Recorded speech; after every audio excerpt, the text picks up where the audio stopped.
I call this meeting of the Davenport Community School District Board of Directors to order. We'll start with our board priorities. Director Snyder, would you please read those for us? Our board priorities read, the Davenport School Board establishes the following priorities to ensure the academic success of all students.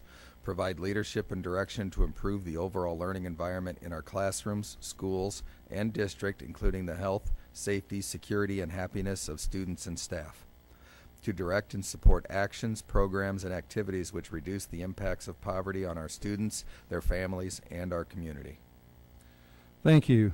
And since Director Gosa is not here yet, Director Kluhl, would you please read our mission and vision statements?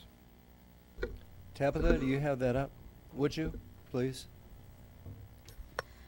All right, so the mission statement: enhance each student's abilities by providing a quality education enriched by our diverse community. The vision statement: education that challenges conventional thinking, prepares all students to compete in a global society, and inspire our students, parents, staff, and community to answer the question, what if? Thank you. We'll move on to our showcase. Superintendent Tate. Thank you. Tonight we have Wilson Elementary. I'm assuming the principal, Ms. Wilkins, will begin.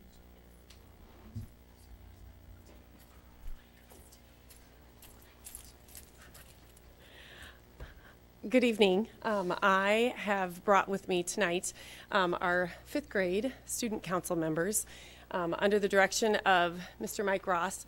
He came to Wilson just a few years ago, and we've been really lucky because he's kind of taken over our student council and a number of projects. And so we thought it would be a great opportunity to highlight some of the things, just a few of the things that our student council has taken some leadership and just been in charge of. So I'm going to hand it over to Mr. Mike Ross. It's been a great privilege to work with these students of Wilson Elementary, some of the leaders. We actually had to turn people away from student council because we had reached our limit of 20 students.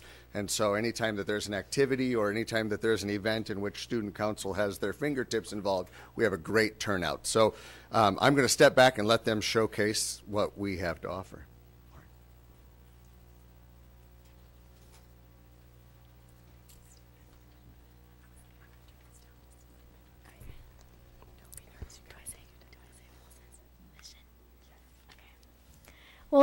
Wilson's mission: every student, every day. Wilson's vision: preparing our little Falcons community to soar into successful citizens of tomorrow.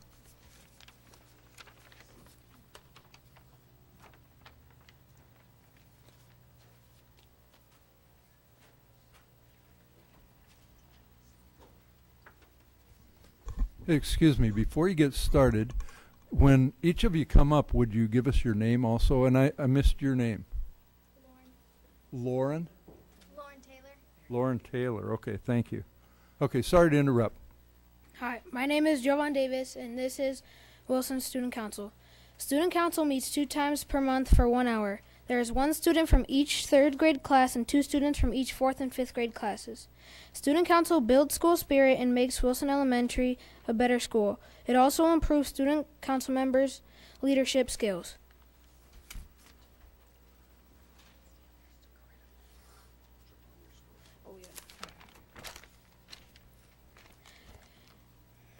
This is how Student Council has changed my life. Student Council has taught me many things, such as how to work better with others, how to be a mentor, and much more. When I got elected to be in Student Council, Mr. Ross and Ms. Wilkins told me this takes great responsibility, which I knew. Mr. Ross also told me recently that I have responsibility.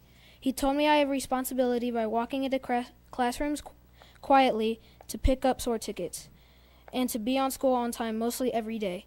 In Student Council, you have to face your fears by talking in front of the whole school or even talking in front of the school board. So now when people are nervous to talk in front of people, I could say, don't worry, it's not that bad.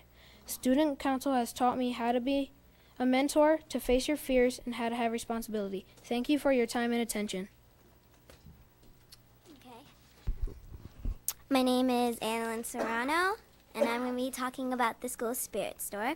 The School Spirit Store was used to raise money for many community causes and events like the Cancer and Leukemia Foundation, in which we raised $750, the King's Harvest Shelter with $400 raised, the Good Samaritan Society, in which we raised $50 and received many in-kind gifts, and finally we also raised $300 for beautification projects.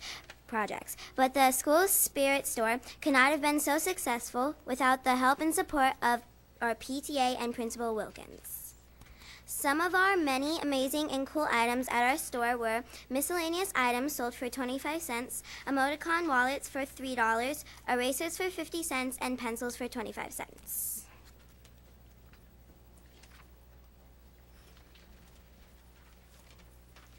My name is Logan Remore, and I am talking about the Courtyard.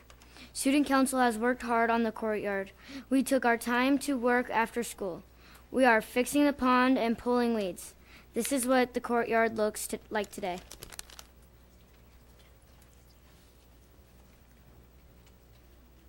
Us student council members raised money for King's Harvest Animal Shelter. You're probably wondering why we did this. It's because we care. The animals want a nice bed to sleep in or maybe some fresh food to eat. It didn't matter if the blankets were old, the animals could still cuddle in them. Thank you for listening. Have a good day.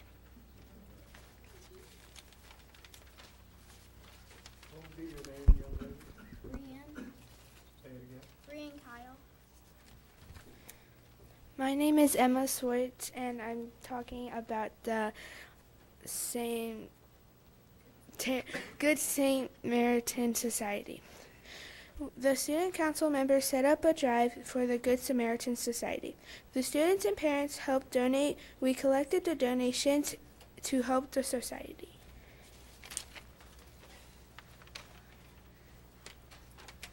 Student council played a Kahoot at an assembly to celebrate Black History Month. Teachers answered a handful of questions, and the teacher with the most questions right wins. This was the first time we celebrated the month school-wide. Students had fun watching the teachers compete against each other.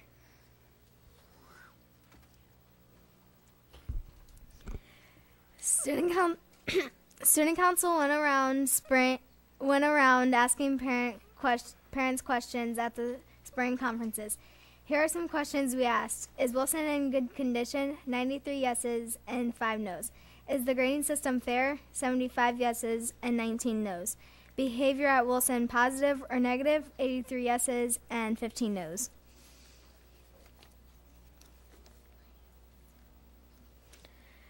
We had an awesome year, and now we hope the student council members will elect new leadership, offer more activities for school spirit, and many more.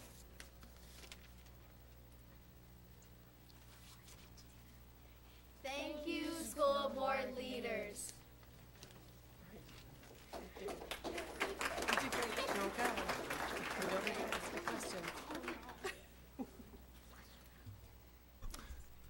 Is that the end of it? That's it. Okay, thank you. Are there any comments or questions from the board? Director DeSalvo. Wow, what an impressive group you are. The work you've done is fantastic. I have one question, a couple questions. What is a Kahoot? Did I hear that right?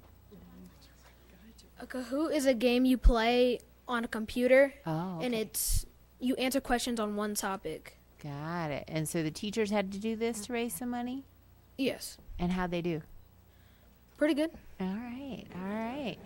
Well, a couple of comments. The organizations you're raising money for, I live very near Wilson School, and I have a kitty that I love that I got from King's Harvest, and she's so sweet. So I appreciate that you're helping to fund those causes, because it's really hard sometimes when they don't have money that they need. So I know they really appreciate what you're doing.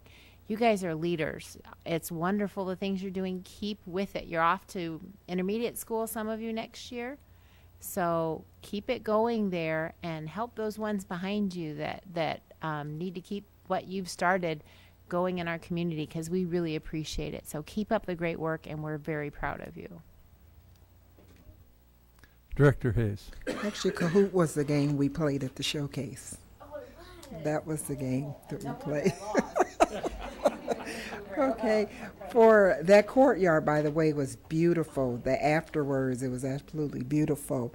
Now, you said you had 20 members. From year to year, do any of the same students stay on, or a fresh group, or how is that? Is someone able to go multiple years?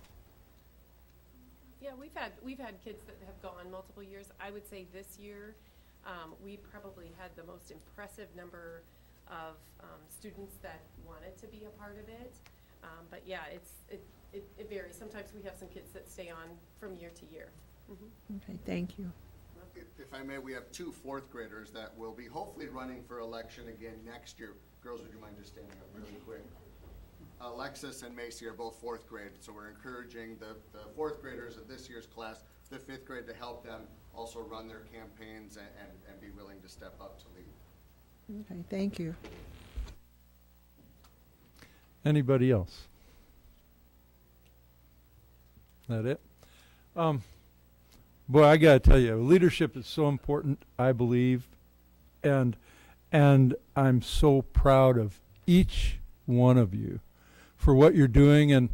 And I was trying to get your names, and the second one. What was your name? Jovan Davis. Jolan? Jovan. Jovan. I tell you what, when you were talking about having whatever it takes to get up and speak in front of people, that was so true. And I think it affects every one of us. I know it affected me for a long, long, long time. And I think that your doing this is so important. And every one of you, this is so important. You can do anything. And we need leaders in every area of our culture. I mean, we have, that we have a president of the United States, which maybe one of you will be someday. We have board members that need to be replaced every now and then. So I just, like I say, I'm so proud, so thankful that we have young people like you that are going to take over for all of us old folks. So thank you very much for everything you're doing. And thank you, Tanya and Mike, for leading this. So thanks a lot.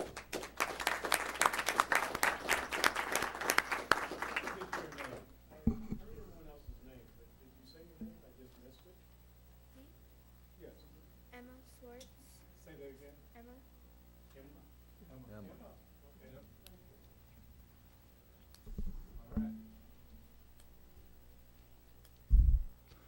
Okay, we'll move on to student board reports. Superintendent Tate. Thank you. I was going to ask Tabitha, since you moved it to Joe, you're on.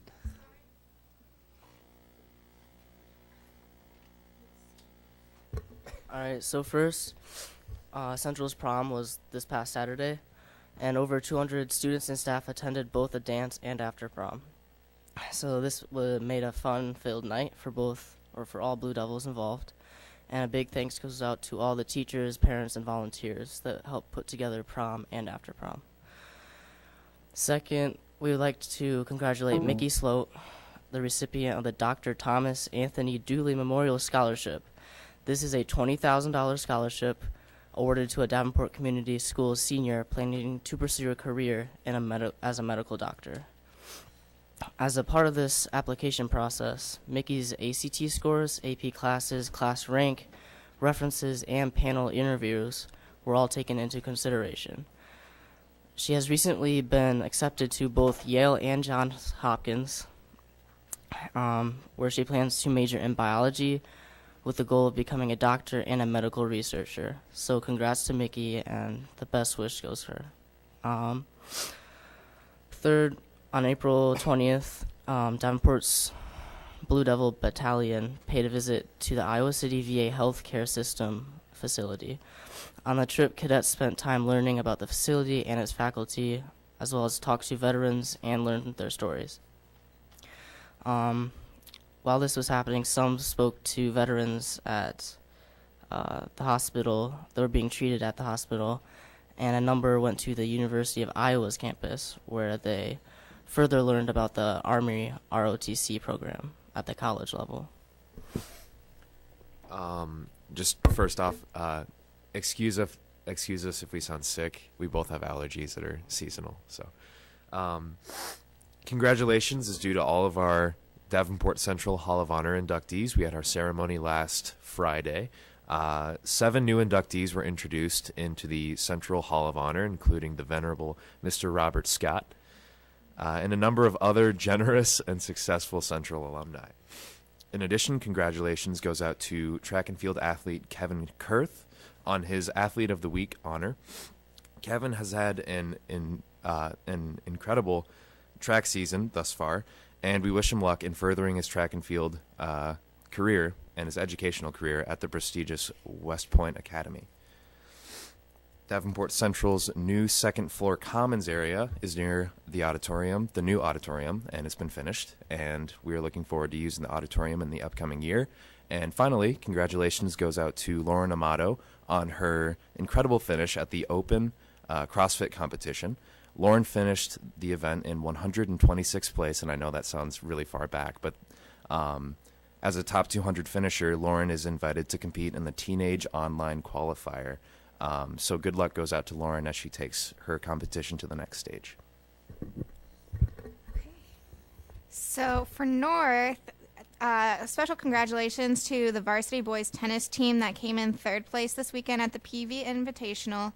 And a congrats to Carter Josen, Bryce Parrott, and then Nate Williams for winning multiple matches and being outstanding. Also, Janaea Houston has made a finalist list for the Sports Athlete of the Year, which is a huge honor. The boys track and field team has qualified for the Drake relays in 2 different events where they will begin competition this Thursday. And it's huge that this is the 4th year in a row that they've made the Drake relays. In girls golf, Mackenzie O'Brien won the tournament medalist at the Falcons Invitational, and Haley Fisher also finished 3rd overall. North will be hosting their 4th and final blood drive of the year this Wednesday, with high hopes of having the highest amount of donors possible there. And then our North ambassadors provided Shadow Day for the incoming freshmen to learn about North, and they were categorized into specific electives so they knew what to pursue, and people actually showed them whoever was involved in it. And then we also had our prom, same as Central and West. And again, it's a special thank you to all of those parents, teachers, staff, and Julie DeSalvo, who was really a big part in doing the after prom. And then for all those students that were underclassmen that took their time out of their night to actually help out at the prom itself, we really do appreciate it.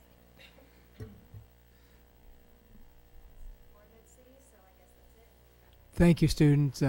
Excellent report. You find out things and report things that we just don't know about, and that's the whole point, so we appreciate it.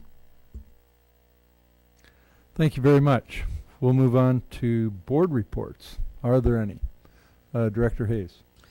I have a few things that I attended in the last week or so. I went to Garfield Generations Day, and I'm getting pretty good at this Kahoot. I've been playing it everywhere I go.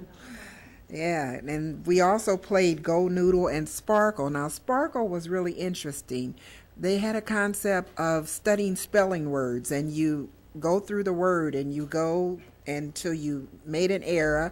When you made an error, you had to start all over, and once you get through the end of it, it's like Sparkle, the next person sit down, and it's through the process of elimination with one man standing, and I actually was the last man on one of the games, so I won a Sparkle game.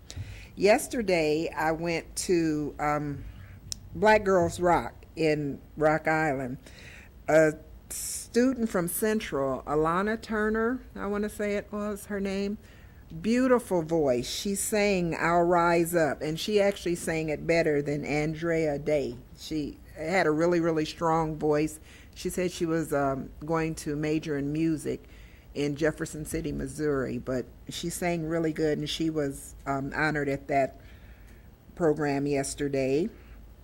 In looking through the lens of poverty, we had a meeting today that we're looking to try to start a for students unable to afford haircuts or hairdos, that we have a team of individuals that are volunteering time to make that happen. If one of the family liaison persons identify that person as the person that would really benefit from the hairdos, we're looking to set up a way to make that happen in the school so everyone can come to school groomed. If you're not able to afford it, there's someone to provide it. So John Border is working out all the details to that to make sure that that's something, and hopefully it can start next fall.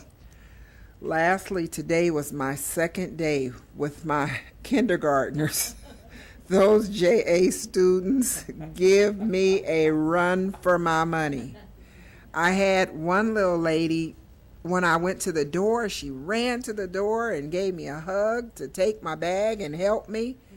And maybe 10 minutes later, she didn't even want to cooperate with me. She didn't want to sit down. She was kind of pouty, and I'm like, oh, wow, your mood's changed too fast. I don't even know how to do this. But for the most part, they're learning, and we missed the 17th due to being out of school. But the week before that, I went, and I asked them what we talked about before, and they actually remembered choices. And a lot of them yelled choices. I don't know if they had been prompted or reminded or what, but they remember we talked about choices, and they actually remembered some of the pictures that I shared with them. So I was happy with that. It's like, it's not wasted time at all. They are actually listening. And that's my report. Great report. Thank you. Anybody else? Director DeSalvo.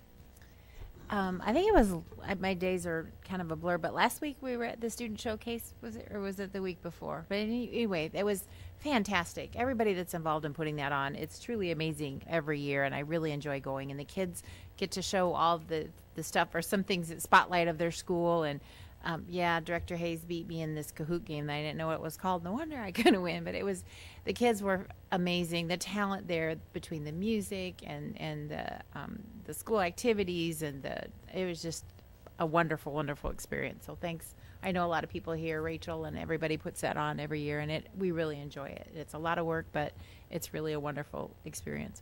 And then, like Tabby said, we had after prom Saturday night at the mall. I think we had about 600 kids there, high school students, and it's great to see the kids. And we had no problems. We had no problems whatsoever.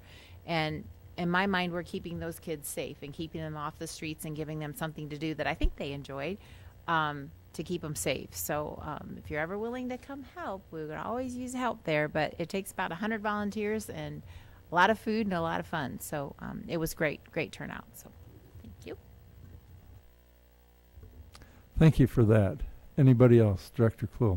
Yeah, just a couple of events that happened yesterday. The Figgy hosted our Davenport elementary students yesterday. We had a reception for all of our elementary schools. Steve Schweigler was there and managed that in the John Deere Auditorium, and it was great to see our young artists getting up on stage and getting rewarded for the work that they've done. And some real fascinating pieces of art. I have one especially that one of the kids did. He did it, it was a Salvador Dali inspired piece, but in this one there was like a farm silo and a cow and some fish. So you can understand some of the mysterious stuff, but I don't think there's ever been a Midwestern influenced Salvador Dali before, and this was the first. It was very, very interesting, my favorite. And then later in the evening, the Creative Arts Academy hosted an event at the Butterworth Center over in Moline. The students have been working with a glass arts studio in Moline to restore some of the glass at the Butterworth. And you've all been to the Butterworth Center, just a beautiful place. But some of the glass has been there for 100 years now, and it was in need of repair. So what the creative arts students did is they tagged along during the time when those windows were taken out and as they were taken apart in the glass studio and put back together. And it was all filmed as a documentary, and it was really a very nicely done documentary. And anything done there at the Butterworth Center just has a sense of being gracious anyway. It's a beautiful building. So that's the report on the arts this week. Anybody else? I was debating whether to mention what I'm going to, and I will, especially because of some of the things that happened tonight. The showcase, I thought, was extraordinary, as it usually is. And I'm oftentimes impressed by the topic that is discussed, and especially when it's leadership. And it was just neat to listen to all those young leaders of our community and of our country. And I think about our students, our student board members, and the incredible high respect that they seem to have for everything and for everybody. And I thought about the board report that Director Hayes gave, talking about some of the fantastic things that are going on, and Director DeSalvo talking about 600 students doing a lot of great things. And what I've been thinking about over the past week or so is how much respect I have for our board members on this board for a lot of different reasons. But we all bring different things to the board. And one of the things that I think all of the board members here and everybody that I've mentioned has in common is a high degree of respect for everybody. We respect each other, we respect our community, we respect our teachers, and I think that we use appropriate language. And the reason that this came to mind is that as I look sometimes at our national leaders and some of the foul language actually that they've been using, and I think how inappropriate it is for leaders to use that kind of language. And I thought maybe it's something in the water. I don't know what it is, but I just have I have so much high regard for everybody in our community. I think we have a great district, great board, great leadership all the way around, and I just wanted to make that observation.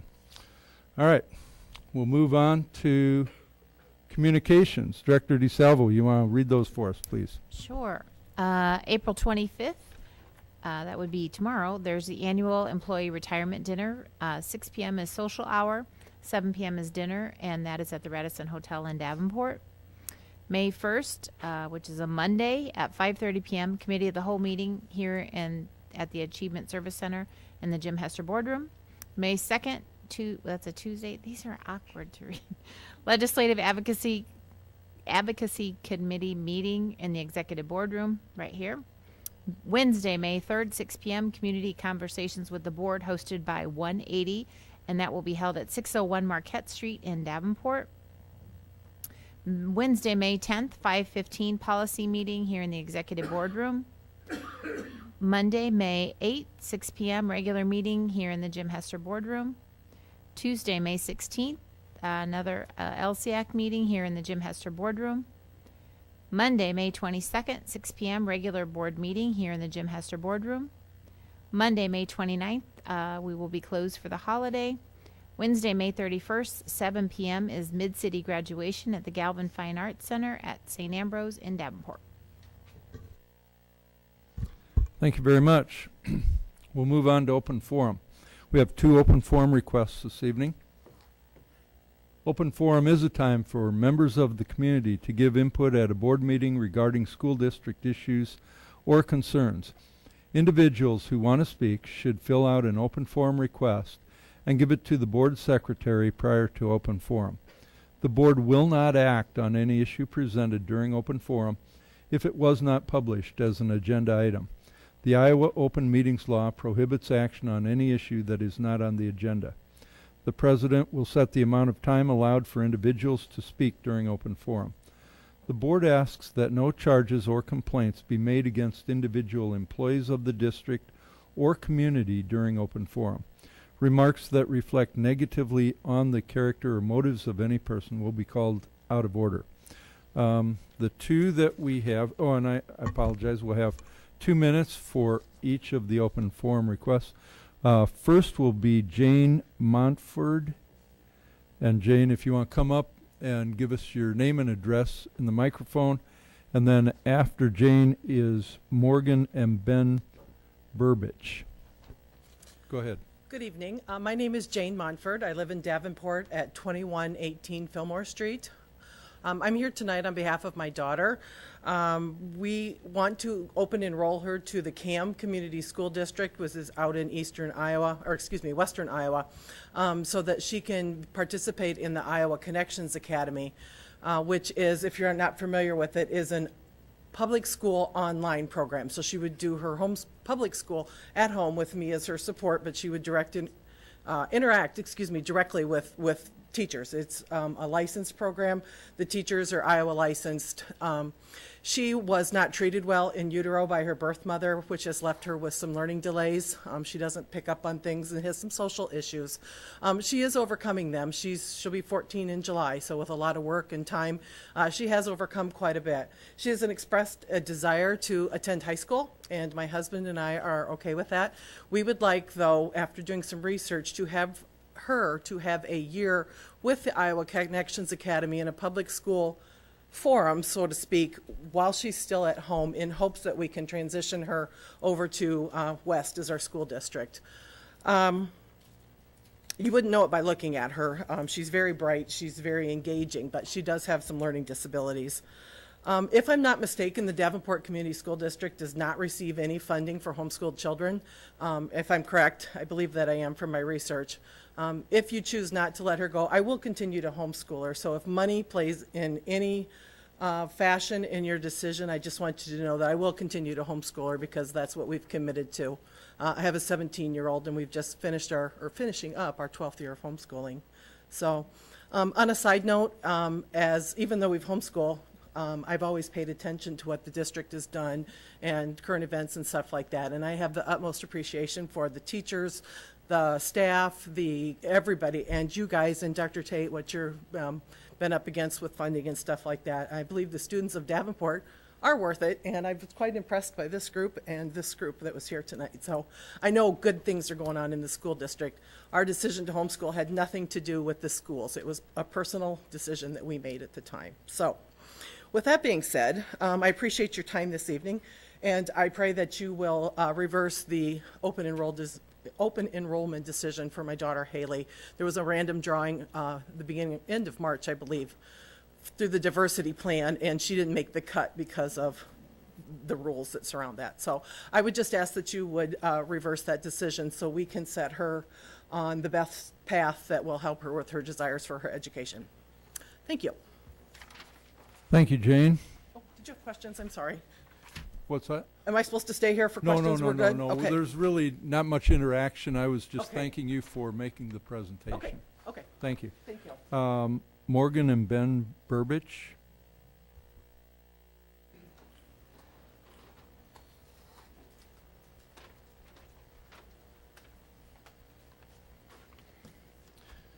Hi, my name is Ben Burbach, and this is my wife Morgan. Our address is 1821 West 66th Street, 52806. Mr. Johansson, you stated earlier in this setting about the book talk that all students are important and that their needs need to be taken into consideration. As Braden's parents, we feel that it is in his best interest to attend Central Community School District, where I currently am a teacher and have been for 7 years. My role there is to deal with at-risk students, phys ed teacher, I'm a coach, and also the PD facilitator. We have, for the last 2 years, tried to get out of Davenport school system. Not for any reason other than the fact that we would like our children to share the same calendar year. Our babysitter currently resides in Davenport for our 3-year-old, in DeWitt. We feel that our relationship status, our ethnicity, and economic status should not play a part in your decision to keep our son in your district. Regardless of your decision today, you will not receive funding from us, from him as a student. He will reside as he is currently right now, due to being denied last year at St. Joe's. I think. Yeah, we'll be attending, we'll have him attend either the private school or the public school if we're allowed out of the Davenport Community Schools. Thank you for your time. Thank you. Thank you, Morgan. And Ben, I apologize for mispronouncing your last name, Burbach. Right. Thank you very much. And thank you both, Jane and Morgan and Ben. Thank you all for coming to the board and letting us know your concerns. And this is something that there will be a way for the board to consider that, but I'm not sure exactly when that happens. So, okay? Thank you very much. Before we move on, one of our student board members, Marissa, came in late, and that's okay. And I just wanted to go back to see if you had a report for... I have the most current report you'll get. Davenport North girls soccer team won 6-0 against Makokata. That's super. Is that the end of your report? Okay. All right. Thank you very much. We'll move on to the consent agenda. May I have a motion? Mr. President, Director Snyder. I move that the board approve the consent agenda as presented. Thank you. Is there a second? Second. Is there any discussion? Director Snyder.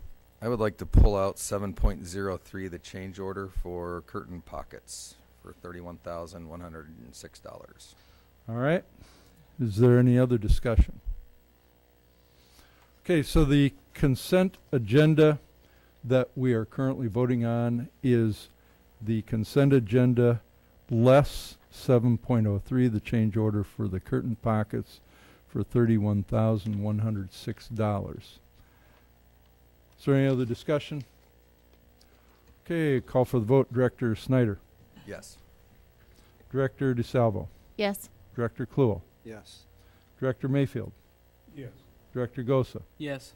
Director Hayes. Yes. My vote is yes. Motion carries. Thank you. We'll now go to 7.03. May I have a motion regarding change order for curtain pockets? Mr. President, Director Snyder. I move that the board approve the change order for the curtain pockets in the amount of $31,106. Thank you. Is there a second? Second. Is there any discussion? Director Snyder. If I read this correctly, it looks like we're paying another $31,000 to have curtain pockets made because the drywall contractor didn't know that that was part of his responsibility because he thought there was going to be something prefabbed by the curtain people? Exactly. Don't we have a construction manager or somebody that's in charge of this to prevent things like this from happening? We have an entire team of people who attempt to prevent things like this happening. In the plans, there is a note that says provide curtain pocket here. There's also a schedule of wall types. In the plans, no designation of what wall type that curtain pocket might be existed. That was not detailed in the plans, leaving the wall provider, who does the stud walls and drywall, to think the curtain pocket is evidently some equipment provided by the rigging, the curtain rigging contractor, and is not a wall because no wall type was designated, as there are multiple types of walls and there's a detail for each type of wall. So he did not include it in his bid.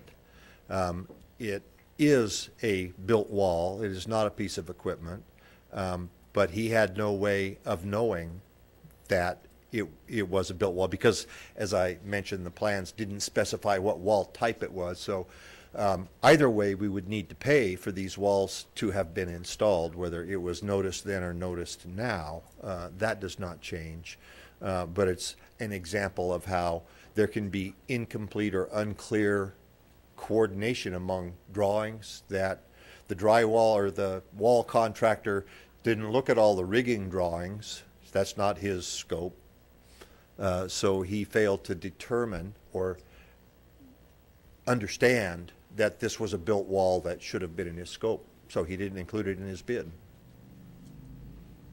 So my concern when I first read this is this drywall contractor got the job because he omitted this when maybe somebody else had it in their bid that would have made them the lowest bidder. That could be possible. And then my other concern was if it's a drawing issue where things weren't specified on the drawing, I would think whoever made the drawings would be responsible for this $31,000, not the district. The argument ultimately is that the walls were intended to have been included and would be a district cost or responsibility in either case. It becomes a question of whether it would have been priced more competitively had it been detailed in the beginning. And it's an example of, and there are multiple others we've discussed before, where the rush to get drawings out to bid resulted in incomplete or inconsistent directions, notes amongst multiple drawings. And part of the bid process is the electrician doesn't look at the structural drawings and the drywall guy doesn't look at the rigging drawings, and so you're left with these kinds of errors or omissions amongst the bidders. Okay. Director Gosa. Just a quick question on that. So I understand each contractor gets their specific set of drawings, but there's not notes on there notating that, hey, you got to put a pocket in here when you build this, because now they're probably going to have to tear the drywall out, I would assume, and then redo that, and then you got to patch all that back in. Well, no demo is required here. It just is on the catwalk level. There are tracks for curtains that are both acoustical and to obscure things going on catwalks. Those curtains have a place to park, a place to be drawn back, and that is these curtain pockets, and those are a built wall, or were intended to be a built wall. But because the plan said only install curtain pocket here and no wall type was designated, it's reasonable for the drywall contractor to think if there's no wall type designated, that's not in my scope, it must be somebody else's. So I didn't price it. Okay, that seems to happen a lot. The other question I had, so how far does this mistake put the project behind? There are 0 days added as a result. But they're charging us for 128 hours? That's the labor they've calculated to do the work. Okay. But what they haven't done is asked to add days to their substantial completion date. Okay. Anything else? Director Snyder. This bothers me a lot. I mean, we've got a lot of projects that we've put on hold. We can't get to the energy efficiencies fast like we want to. I mean, $31,000, you know, and I hate to keep referring to my world, but in my world, ignorance isn't a defense. I mean, if I miss something on a bid, I'm paying for it. And to just keep dumping it back in the lap of the district, this just frustrates me. Well, I think, Director Snyder, the difference is if you miss something on a bid that is clearly indicated in the documents, that would be on you. In this case, it was not clearly indicated because the key here is the lack of designation of the wall type, because there's a direct referral then to a schedule of wall types. Absent a wall type, the drywall contractor would think, that's just not my work, so I won't price it. It must be somebody else's. And I understand that, but whoever we paid to put these drawings together should have had it done on their end. There are multiple examples of where the drawings could have, and I believe should have, been more precise, more detailed. Anybody else? I got to express my frustration as well. Even though this is a small amount, and there may be those that suggest that we're getting in the weeds even by discussing this, but I think the principle involved is important. And I too, in the work that I do, and I think in general business, we always deal with scope of works. And in the scope of work, it always, I mean, somebody has this responsibility and somebody has that responsibility. And you said something when you were talking about, you said they had no way of knowing. And when you said that, I thought, I think they do. I think that if they're a responsible bidder, they know what is probably involved in that. And I think that it's likely, as Director Snyder, Director Gosa pointed out, it's likely that they intentionally left it off of their bid because of that, maybe uncertainty, but they could have asked to clarify that. I'm uncomfortable with that. I understand there were some pressures to get things done quickly and all of that, but it does seem like whenever something happens, it comes back to us and it's our responsibility no matter what's going on. And I just wish there were a way around that. May I remind you of a previous report that there has been, I forget the numbers of change order requests and so forth, a great many, but we have turned back over $500,000 of change order requests at this point in the contract from various contractors saying, I should get paid more for this, I should get paid more for that. And we've said, no, you should have figured it out. The drawings were good enough, you could have figured that out. So these that come to you that we say, well, this is one we need to pay, are ones where collectively your staff, our CM, agree that this was something that we can't just turn back, that they are rightfully owed. Okay, thank you. Any other discussion? Okay, we'll call for the vote. Director Snyder. No. Director Gosa. No. Director Mayfield. Yes. Director Hayes. No. Director DeSalvo.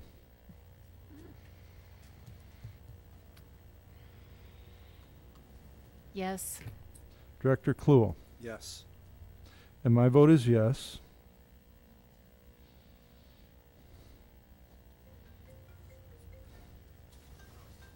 Motion carries. Thank you. May I have a motion regarding approval of bills? Mr. President, Director Kluel. move that the board approve the following resolution concerning the adoption of bills. The resolution is as follows. Resolved that all claims presented to the board, having been duly certified as correct by the Secretary, reviewed by the administration and board members, and they are hereby audited and allowed as just claims and warrants drawn in the Treasury for the several amounts. Further resolved, the payment of claims and salaries be approved as presented for the periods of April 6, 2017 through April 19, 2017, with the following voided check, and that being check number 346141 in the amount of $1,838.06 payable to Hy-Vee on West Locust, and the reason being that was the wrong vendor. Thank you. Is there a second? Second. Is there any discussion? Call for the vote. Director Kluel. Yes. Director Hayes. Yes. Director DeSalvo. Yes. Director Snyder. Yes. Director Mayfield. Yes. Director Gosa. Yes. My vote is yes. Motion carries. Thank you. Move on to superintendent report. Thank you, Mr. President. Would you pass those down? I'm passing you a card for the Student Built Home Open House. As you know, each year we have a program where our students actually build a home from the bottom up. And this year they're having an open house on May 17th, 2 p.m. to 6 p.m. And certainly worthwhile to get by and see, and to also congratulate the students who are involved.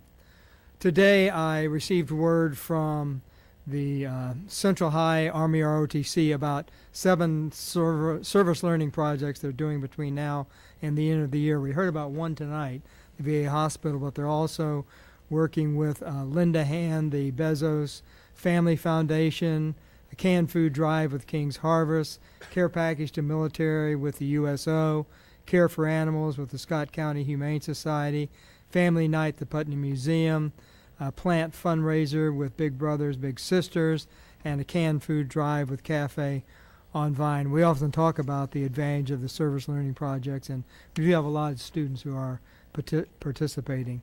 I just want to read a few things. We're on the highlights last week. Remember, we get the highlights every week, and some things just jumped out at me. West launches the new CNA program. Central CAA student to receive National Art Award at Carnegie Hall. Central teacher receives Iowa After School Alliance Champions Award. Central Special Olympians head to state, and Central boxer headed to a national championship. Again, just a few of the things off a list of about 20 things that we celebrated that week.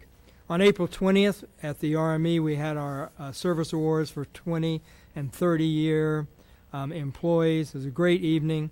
I'd like to thank our Community Relations and Partnership. They do a great job of making this a very special event, because people who have spent 20 and 30 years with us certainly deserve the recognition. Our statistics for the dropout and graduation rates for last school year are out, and in the 4-year rate for 5 of the 6 year, we've continued to increase. We're at 83.5%. And for our 5-year rate, again, 5 of the 6 years we've increased, and we're at 87.1%. This is extremely significant, not because of the numbers, but because those numbers represent a positive effect on students, their families, and the community. And that's my report, Mr. President. Thank you very much. We'll move on to other items requiring action. May I have a motion regarding open enrollment denial appeals?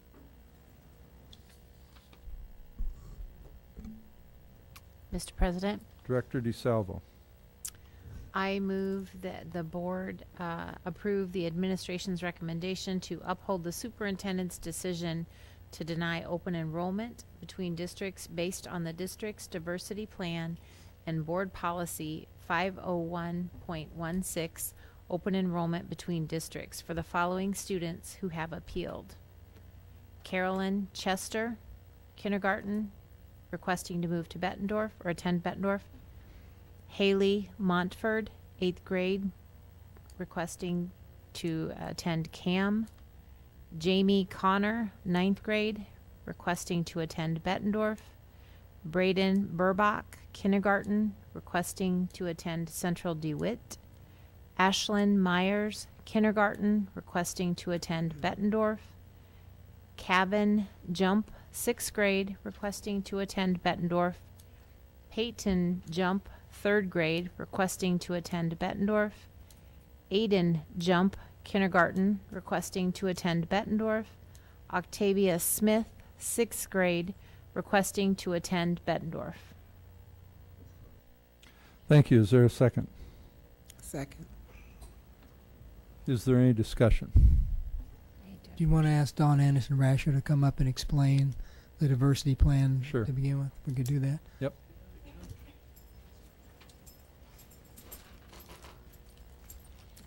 I'd like to begin by sharing some of the background regarding the district's open enrollment process. The diversity plan requires the district maintain the ratio of Category A to Category B students, and the district achieves this balance in 2 ways. One is that one-to-one correspondence with the students applying to open enroll into the district and students applying to open enroll out of the district. And 2, through the home economics survey. This document is used to classify each student as Category A or Category B students. If there are more students requesting to open enroll out of the district than the number of students that are requesting to open enroll into the district, a lottery system is used to determine which applications are approved. The number of lotteries that take place depends on the category types of students that are requesting to open enroll in the district. If there are Category A and Category B students, then 2 lotteries will take place. If there are only Category A or only Category B students, then only 1 lottery will take place. And so keeping this information, this background information in mind, I'd like to review the open enrollment summary document for 2017-18. It's the document that's in the board packet, and it has the table and it has the pie charts with it. So if you look at this, we have 16 students who applied to open enroll into the district for the 2017-18 school year. All 16 of those students were Category B students. So what does this mean? That means we will allow 16 students to open enroll out of the district. We will approve 16 students, but we will only have 1 lottery, and that lottery will be with the Category B students because we have no Category A students wanting to come into the district. So then if we look at the students who are requesting to leave the district, there were 125 students who submitted applications to leave the district. 17 of those applications were Category A students, and 108 of those students were Category B students. And so if we look at the Category B, which is where we would have our lottery, we had 8 students in that were siblings. And because it is the district practice to not separate families, these siblings were approved first, which allowed us to have 8 students in the lottery to be selected. And so you can see that we had 16 students that were wanting to come into the district. We approved 16 students to leave the district, and we did not approve 109 students to leave the district. So that is the summary of at least this year's lottery.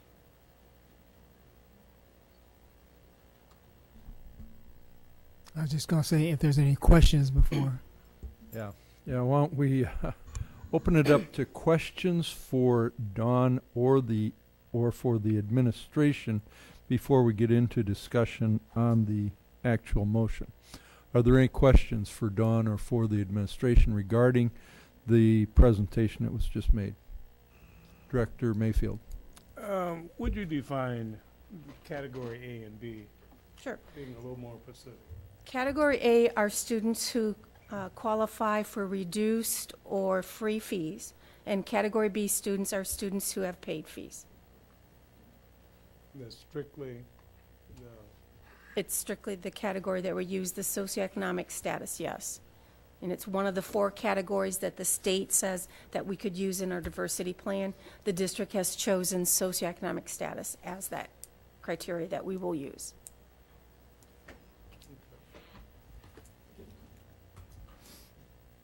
Director DeSalvo. Thanks for this information. It's very helpful. You commented that 8 of the approvals were related to siblings. So does that mean 4 families, or can you tell me the number of families involved? Is that allowed? I'm sorry, I don't have that number with me. I Okay. just know it was 8. I can get that for you, though, to find out how many families. That's okay. That's okay. I was just kind of wondering.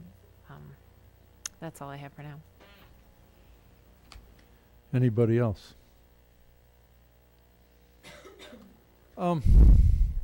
I've been at this for so many years, and the change, did we make that change last year or the year before to equalize the in and outs? This is the second year. Second year. Mhm. And sometime in the past few years, we also changed the definition of free and reduced lunch, I think. Didn't we? Well, because of the seat buildings, we've had to go to the home economic survey. Mm-hmm. So we have just made the decision that anybody who applies for open enrollment has to fill out that home economic survey. So we just use that as the documentation that we have. So say that again. You're saying that anybody that applies for open enrollment that's just part of the deal, is that they have to fill out the home economic survey. And if they choose not to, and we have some families who say we do not want to provide you this information, we tell them that the student would then be identified as a Category B student, would be defaulted to that. And when you were responding to Director Mayfield's question, you used the word fees, which I thought was interesting because I believe it used to be based on free and reduced lunch, wasn't it? Right, but the Okay. home economic survey can only be used for fees. It And does. what is fees? What does that mean? Marcia would be, I'll let you explain. That would be the textbook fees that we charge students. And that's it? That's basically it. There's only like 7 fees that we can actually charge students. And it would be the textbook rental fees. That is what is associated with the form.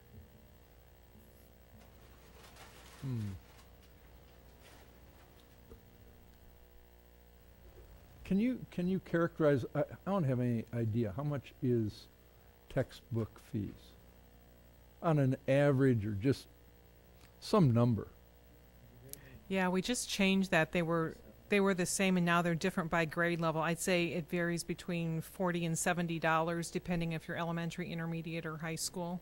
And Is that's that for a year. Per year. So $40 to $70 per year is kind of what we're talking about here with respect to the criterion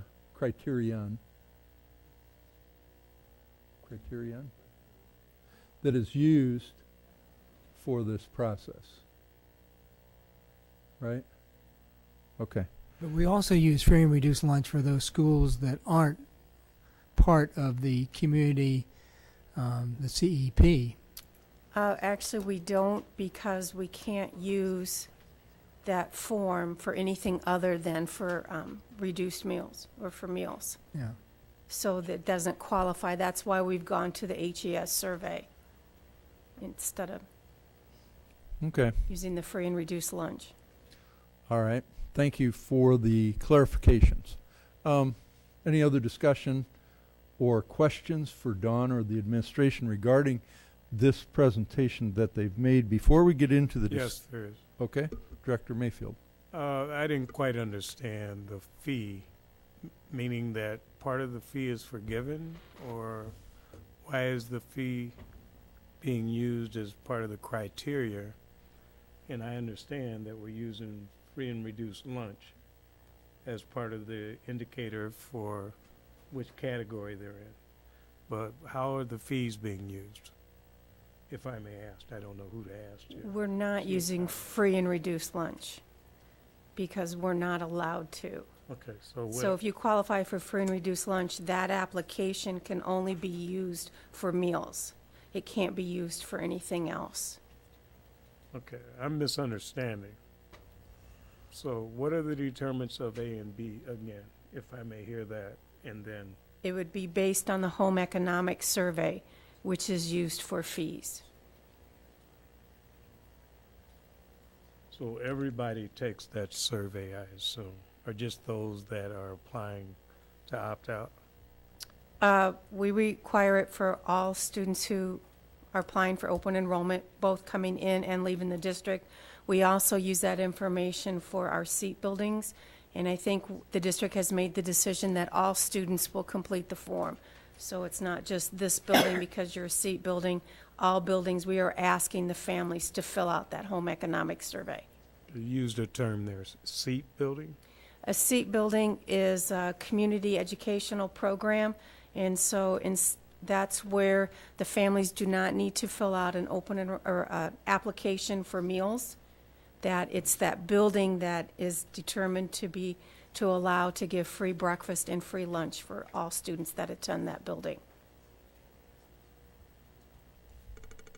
Okay, thank you. Mm-hmm. Any other questions or discussion about, well, I don't want to get into discussion, questions for Dawn or the administration regarding this process? Okay, if not, thank you very much, Dawn, for your information. We'll move on to the discussion on the motion, and the motion was to accept the administration's recommendation to uphold the superintendent's decision to deny open enrollment between districts based on the district's diversity plan and board policy 501.16 for the students who have appealed that were read by Director DeSalvo. Is there any additional discussion? Director Kluhl. I just have to say that of all the things that I do on the board, this is the thing that I least like to deal with.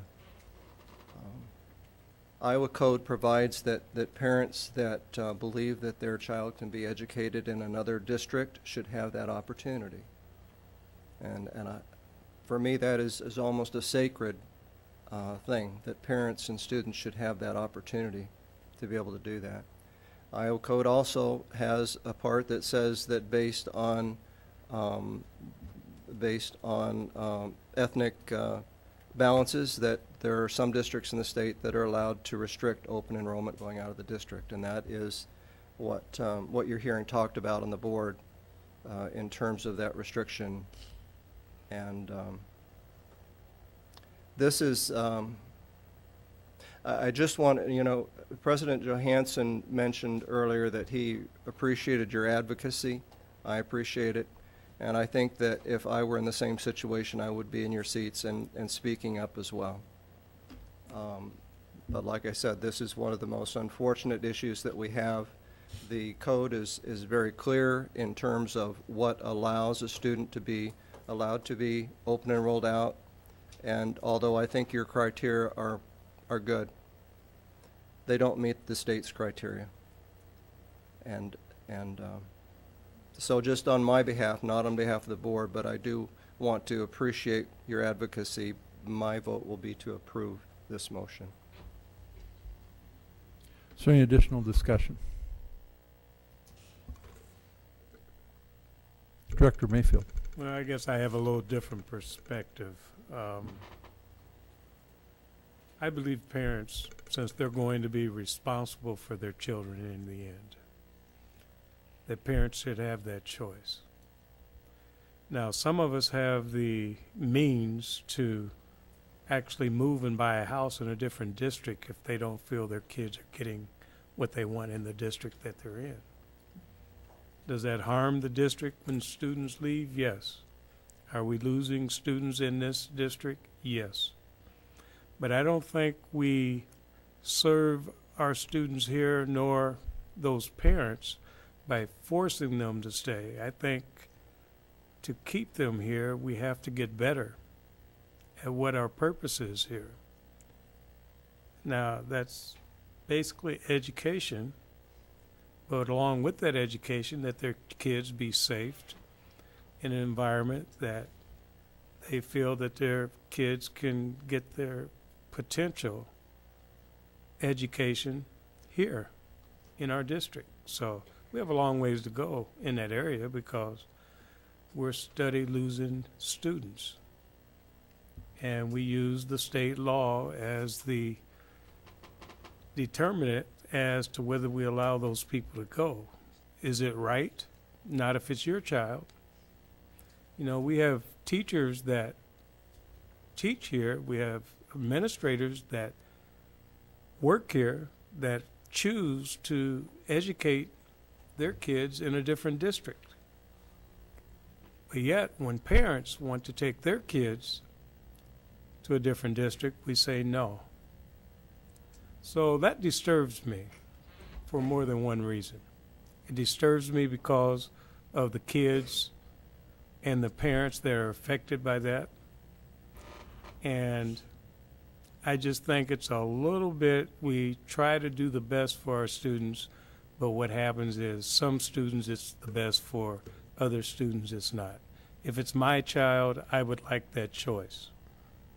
Is it a good choice to have students leaving our district? No, it is not. But I always have to emphasize we need to give them a reason to stay. We have to find there is no secret key, but it's definitely something we have to do to keep them here. So my vote will be that we should allow them to leave. but I'll wait till it's time to vote. Any additional discussion? I've got a few things. There is a planned discussion of the diversity plan coming up on one of the future agendas. This is a big, big issue. It's one that's going to take a lot of discussion, I believe, by the board.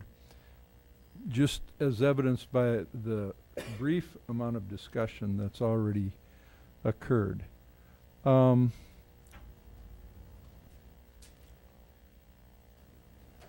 wanted to mention that as Director Kluhl was talking about this being what he thinks is either the worst or one of the worst parts of being a board member, and generally speaking, especially for any of you out there that are thinking about running for the board this coming term, there are some.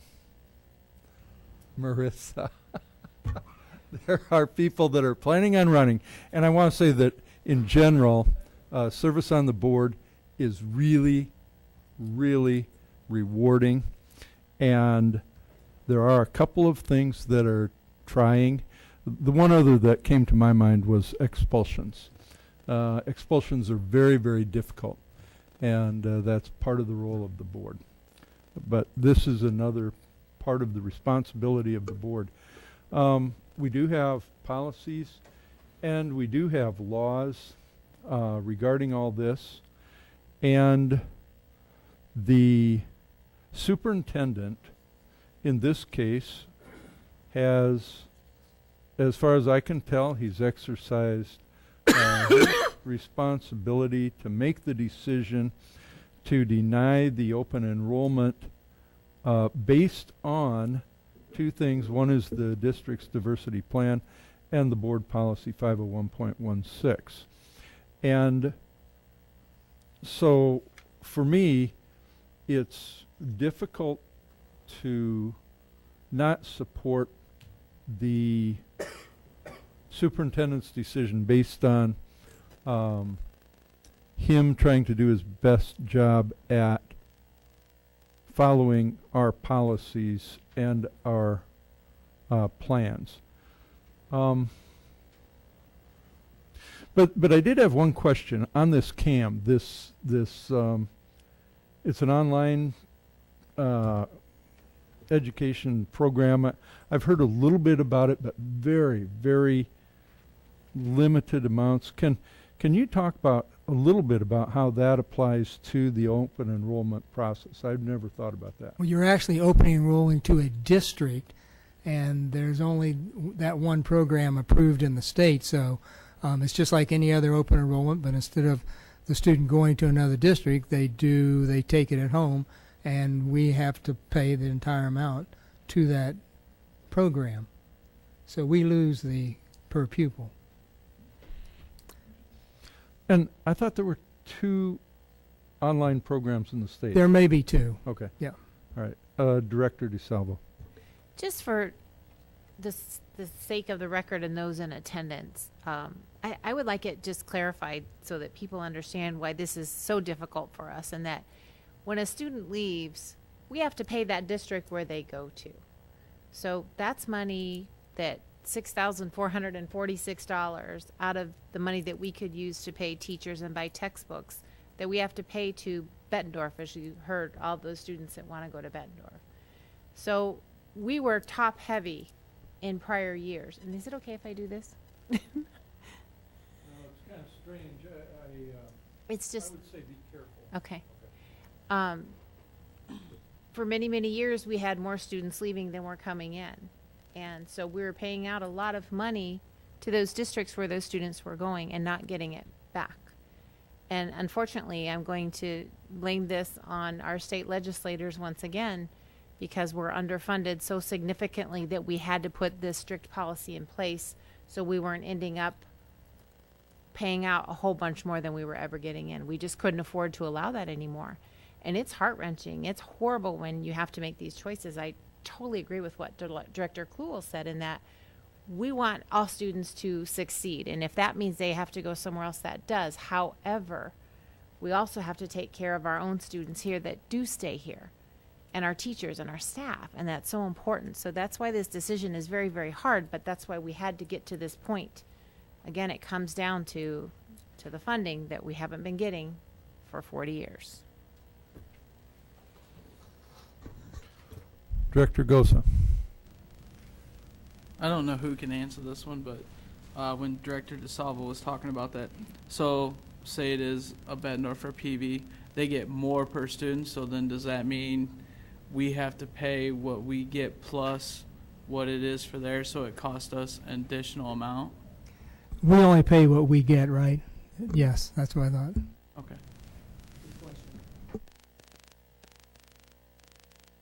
That's a really good question.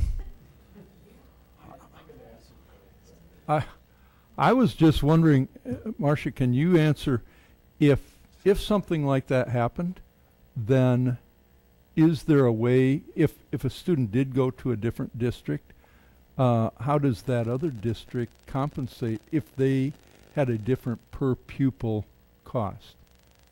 Do they just say, oh, well, we'll take that lower amount that Davenport gets normally, or do they have some way of getting more money? Actually, I was just looking it up to verify it. The state sets what the maximum tuition is for an open enrollment student. And what it is, it's the lower per pupil cost. So that is the amount of money that exchanged hands between the districts. So if your per pupil cost is higher, you are only going to get what that cost is that the state sets. Now, we also have to send along with that the teacher quality money, and if there's any other things associated with that funding, but it is set at that lower amount. Thank you for that clarification. Any other discussion? Superintendent Tate. I just wanted to, philosophically, if you say that anyone who wants to leave this district can, remember we had 125 people that wanted to leave. So if you say, okay, let's let them all leave, not just those that appealed, that wouldn't be fair. If you say anybody should go, that's about $700,000.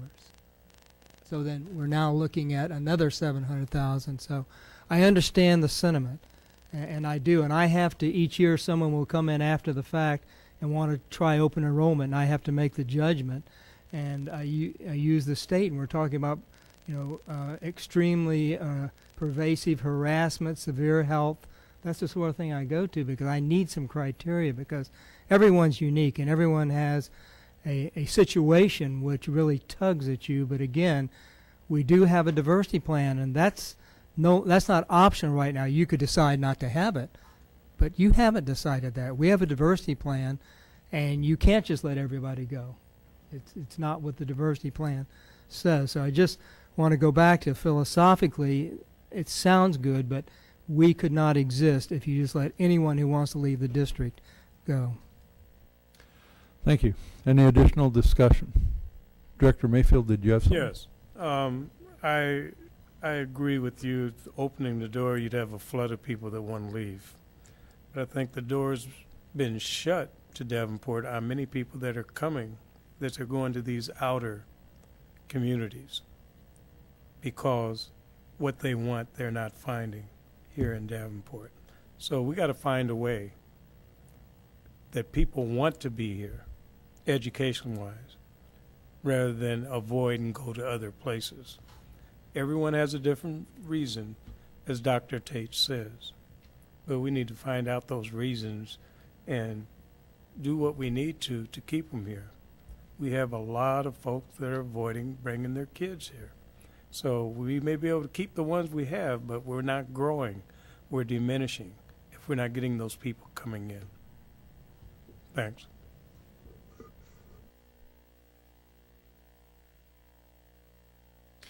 And when we have the discussion on the diversity plan, those are some of the spirited discussions that we'll have, is addressing those very issues. Any other discussion? Okay, we'll call for the vote.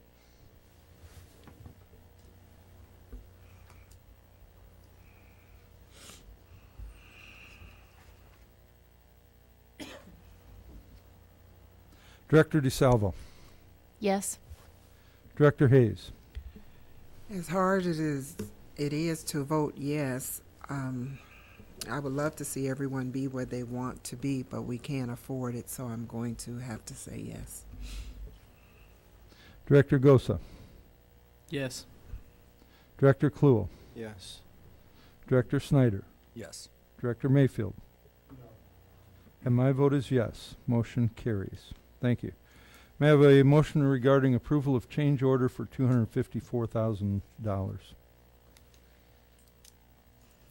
Mr. President, Director Hayes. I move that the board approve the Russell Construction Change Order number 4 for the Central Pool and Auditorium and other renovation projects in the amount of $254,000. Thank you. Is there a second? Second. Is there any discussion?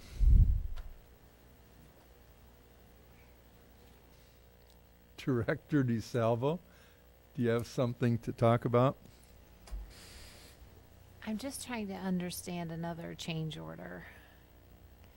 It's difficult. So what? I'm trying to understand why Russell. I read this last night, and I'm afraid I'm getting the two confused. So they're saying it. Okay, let me go back to.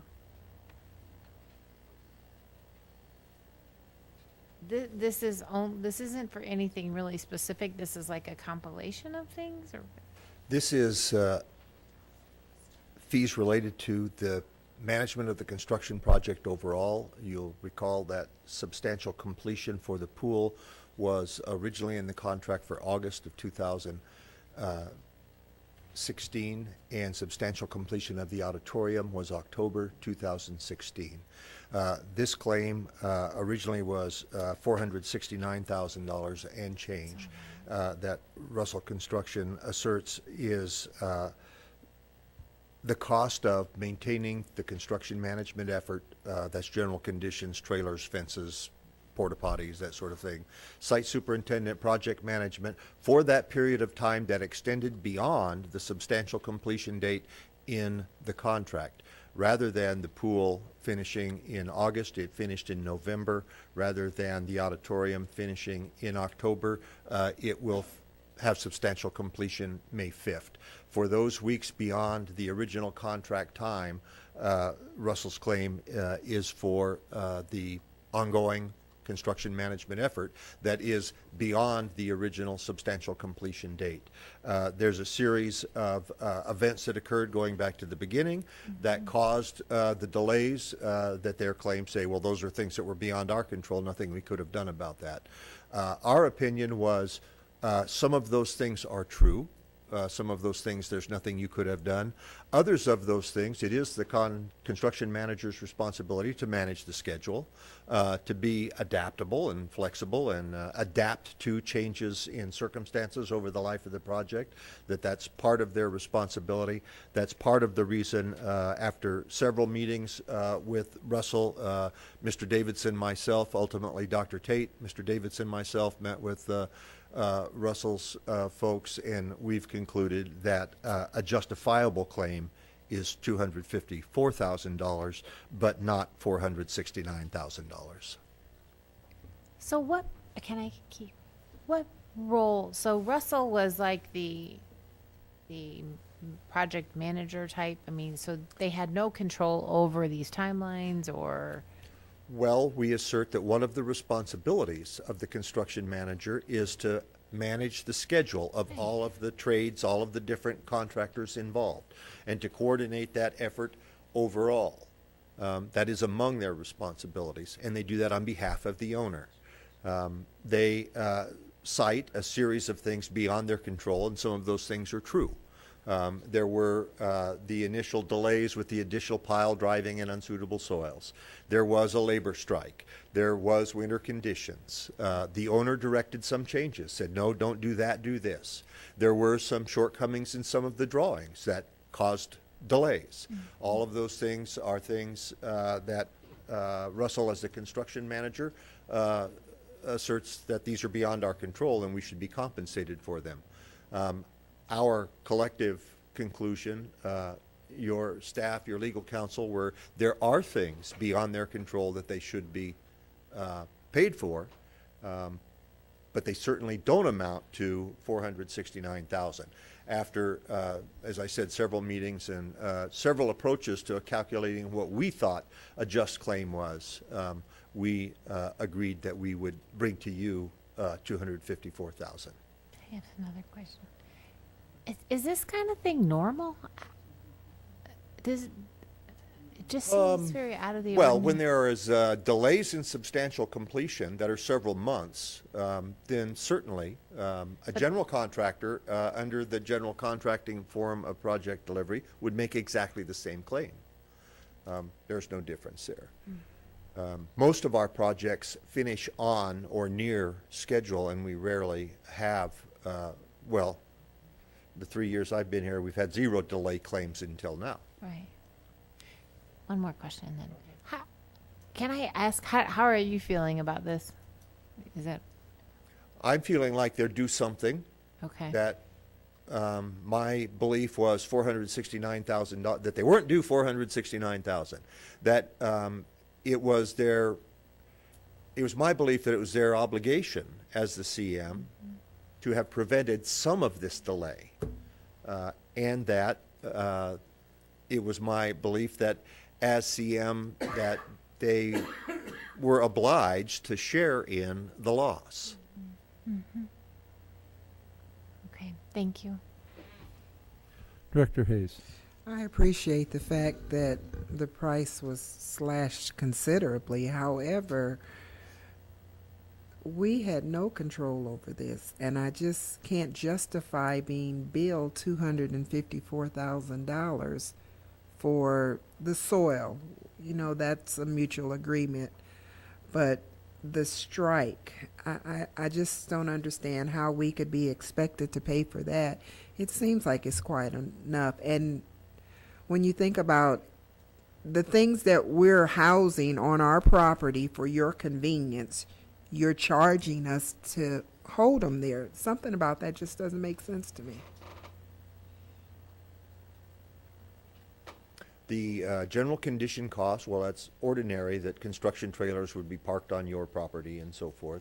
But those things all have a rental value in the original contract, and if you extend additional months, then they assert, well, whatever the value was originally, there was a per month charge for trailers, for example, or a per month charge for other things that are known as the general conditions of the contract.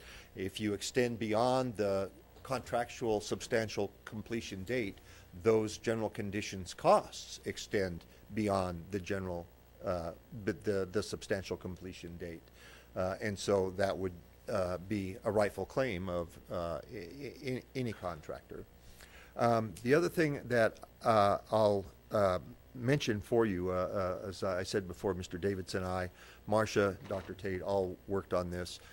We met multiple times with those folks, Russell's team, and pushed back pretty hard on this. The dispute resolution in our contracts is litigation. If we don't collectively come to an agreement, then we will close out the project. That will all proceed in an orderly way. But if we don't come to an agreement on their claim, the next step for us would be to submit it to litigation. And we think that the cost of that would be substantial for both parties, and that this is likely the least expensive way to proceed for all of us.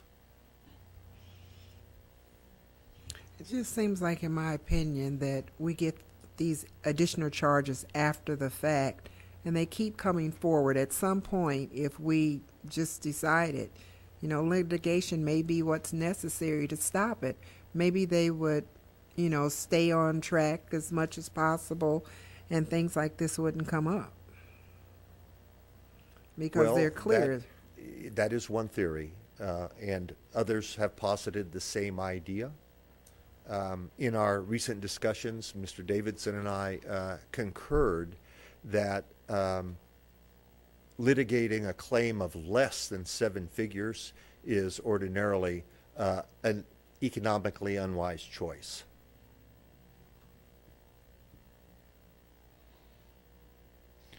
Director Gosa. I didn't even put my hand up yet. How many people did Russell have on site? It varies from Just a 3 total to number. 7 Okay. on site. Yeah, but typically between 5 and 7 on site on any given day. And their field manager, assistant field manager, senior project manager, project engineer. So I'm wondering why all those people were necessary if they weren't properly managing the job anyway, and it wasn't getting done. So you said 5 to 7 people. So my question is, with the construction manager, they bring out 5 to 7 people. With the general contractor, how many people do they normally have on the job?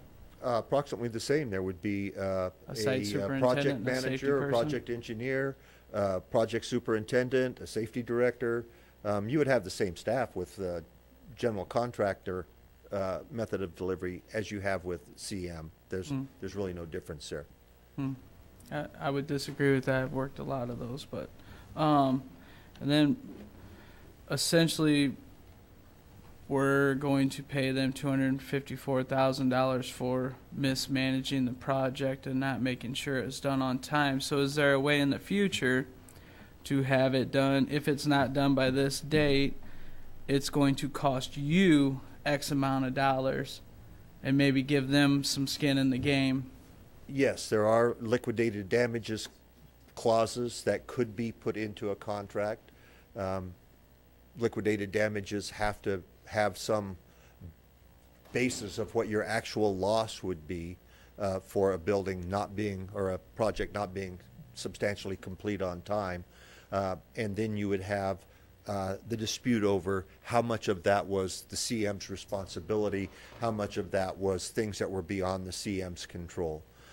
We, for example, and this directed that the old pool area originally was going to be remodeled to be vocal music and so forth. We found some reasons why that was not a good choice. We changed, there was some owner-directed change to say, don't do that, do this. Drawings changed subsequent. So CM would say, well, the owner made those choices. The owner said, don't do what was in the drawings, draw some new drawings and do something different. That's contributed to the delay. So you get into all of these contributing factors to what actually caused the delay, what was the CM's responsibility, what was the owner's responsibility, what was acts of God that were Right. beyond the control of either. No, definitely. And then is there a way, because I know some of this costs and delays are incurred by the architect's improper drawings. Is there a way to say, hey, you should give us back some of that money that we paid you because you're costing us well over probably what we've paid them?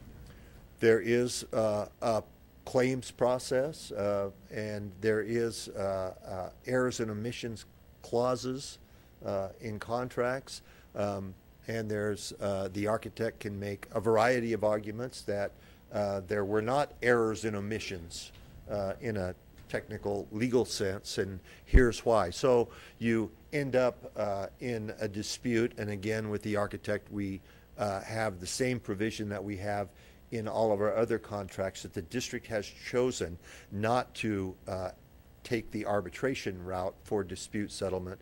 The district has chosen to take litigation as the means of dispute resolution. Okay. And then I know the winter weather, obviously it's cold, so work slows down. I know that. So, I mean, and Russell's a huge contractor. I mean, they own a lot of stuff. They should know that stuff happens. And I know you had mentioned a labor strike, which was like a week long. Pay the guys what they're worth. I mean, and handle their safety issues they brought forward. And Russell is one of their employers, so they do have a hand in that. It blows my mind that it's change order after change order, and I don't feel that we got the best bang for our buck with this construction manager. And there's 7 other people that are making some pretty good jack. That's all I got. Just disappointed. Any additional discussion? Director Snyder. Yeah, I too, again, am really frustrated at this. It seems like we're paying $250,000 to somebody as a reward for not effectively doing their jobs. I don't see as a district how we're the ones responsible for delays. I don't buy weather relays. The last 2 winters have been some of the mildest winters I can remember. I mean, and if they say it's just because it was cold, well, we live in the Midwest. I mean, you got to plan ahead and know that it's not going to be bikini weather in January. $250,000. I mean, that's one athletic training facility. When we had this discussion last week, we said if we move something up, something else has to give. So my question would be, if we're going to cough up another $250,000 to somebody that I wholeheartedly believe doesn't deserve it, what would be moved? Well, at this point, we are able, within the program fund balance and program contingency, to cover these costs without moving any other projects. I thought that contingency was long gone. The construction contingency. There's a project contingency associated with this project only. Within the fund beginning balance, that is not carried as a line item in our long-range plan, for example. That's the funds available for contingent expenses. And we have not asked to tap that at this point. At the moment, through completion, we are not projecting that this or any other remaining change orders associated with this project will cause us to reorder any other projects, but will be dealt with by program contingency. That contingency that is for the entire 10-year plan program, the contingency for this project, yes, has been fully extinguished. Okay, so on that note, if we didn't spend this $250,000, would we be able to move something else up then? I mean, technically, this is our money. Well, what I then. would suggest to you is that it should be held in reserve until the end of the litigation that would solve the dispute. Okay. Any additional discussion? Superintendent Tate. I think the board has 4 options. Either vote yes, no. If the board wants to put together a subcommittee to talk to Russell, then certainly pick a couple people, because Mr. Maloney, Dick Davidson, Marcia Tangen, and I have come to the conclusion that this is probably the best deal that we're going to get. But if the board thinks they want to try differently, you could do that, or you could have an exempt session with Mr. Davidson and let him talk about options, including litigation. Thank you. Any additional discussion? Director Snyder. How urgent is it that this be approved tonight? Not very urgent for us, very urgent for Russell. Okay.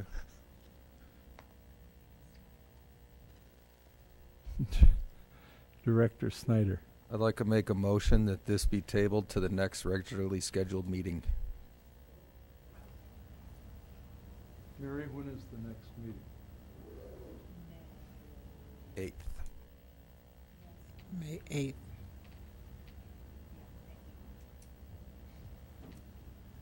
Is there a second to the, excuse me? Did you? Sorry. Finish your sentence. Is there a second to the motion to I think the correct motion would be to postpone the discussion on this motion until May 8th. Is there a second for that? Second. Excuse me? We're going to postpone the vote, right, but okay. But does that would that? But would it not postpone the discussion also? Yes, but it's more important. Okay, all right, okay. Is there any discussion on the motion to postpone? Yes, we did. Director Hayes. Right. Any discussion on the motion to postpone? Director Gosa. Can I just ask one other question on that? You can only, at this point, Talk about that? we can well, only I didn't get my question out before he did that. Well, Fine, that's so, fine. so the motion on the table right now is to postpone, and that's the only thing we can discuss right now. Is there any additional discussion on the motion to postpone? I do have some discussion on it.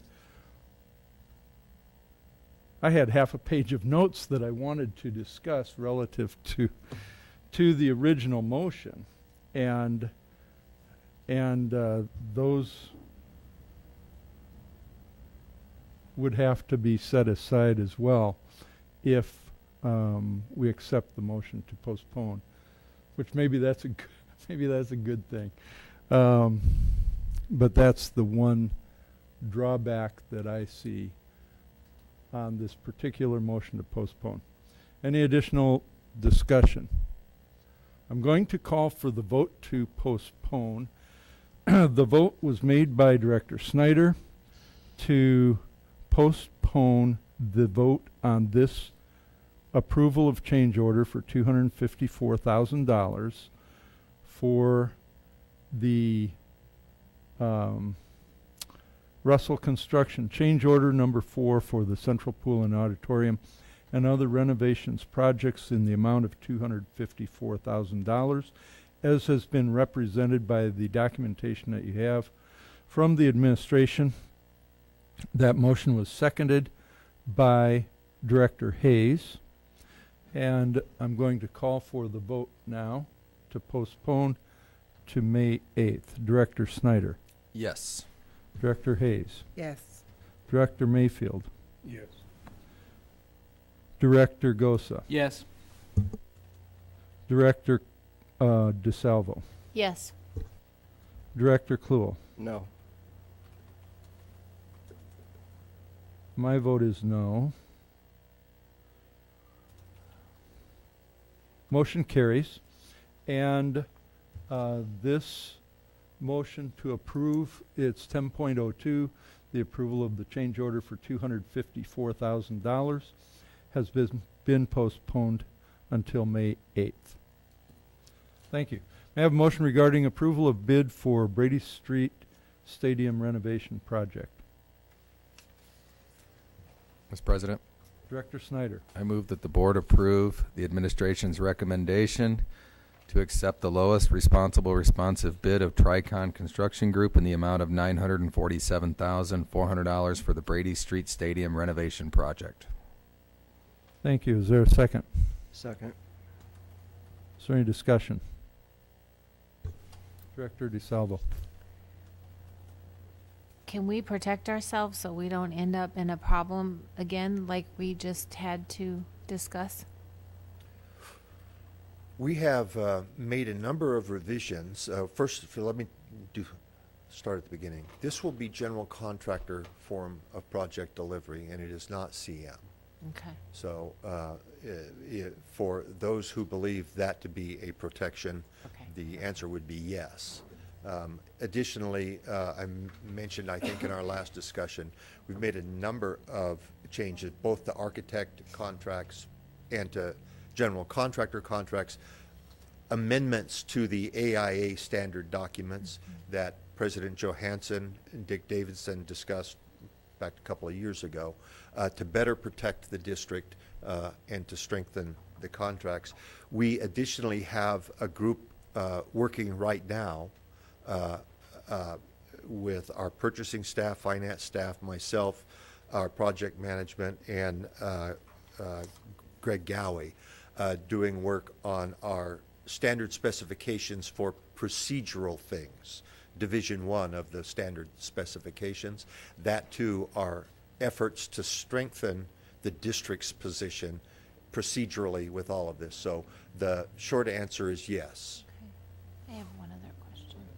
Just one other question, and this might not be to you, Mike, perhaps Dr. Tate, but our athletic director position will be open effective, because where I'm getting at is I would assume an athletic director would have played a big role in how this will go and what we need there and plans. And I'm sure, Mr.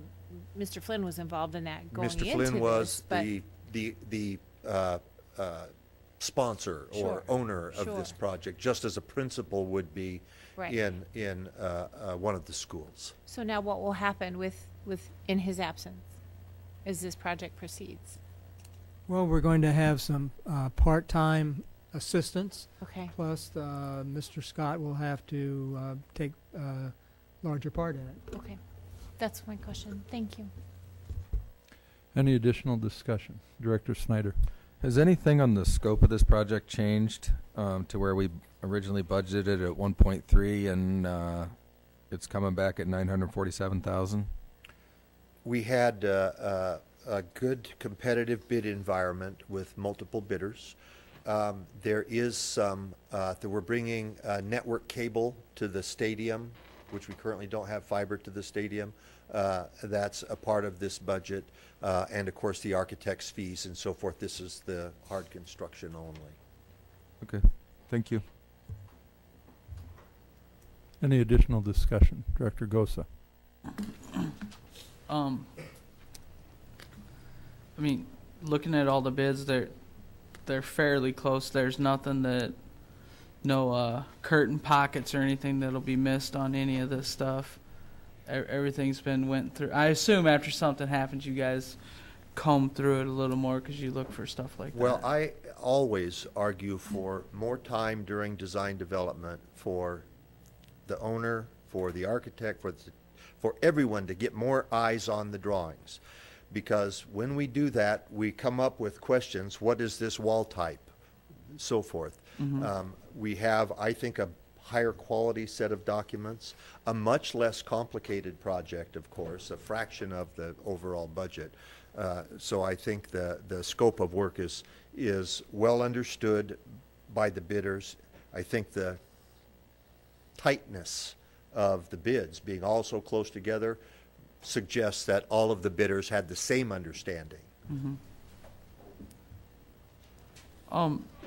As far as like the prints that they do, they're just flat, two-dimensional. We don't do 3D prints or anything like that that would maybe alleviate some of those problems. This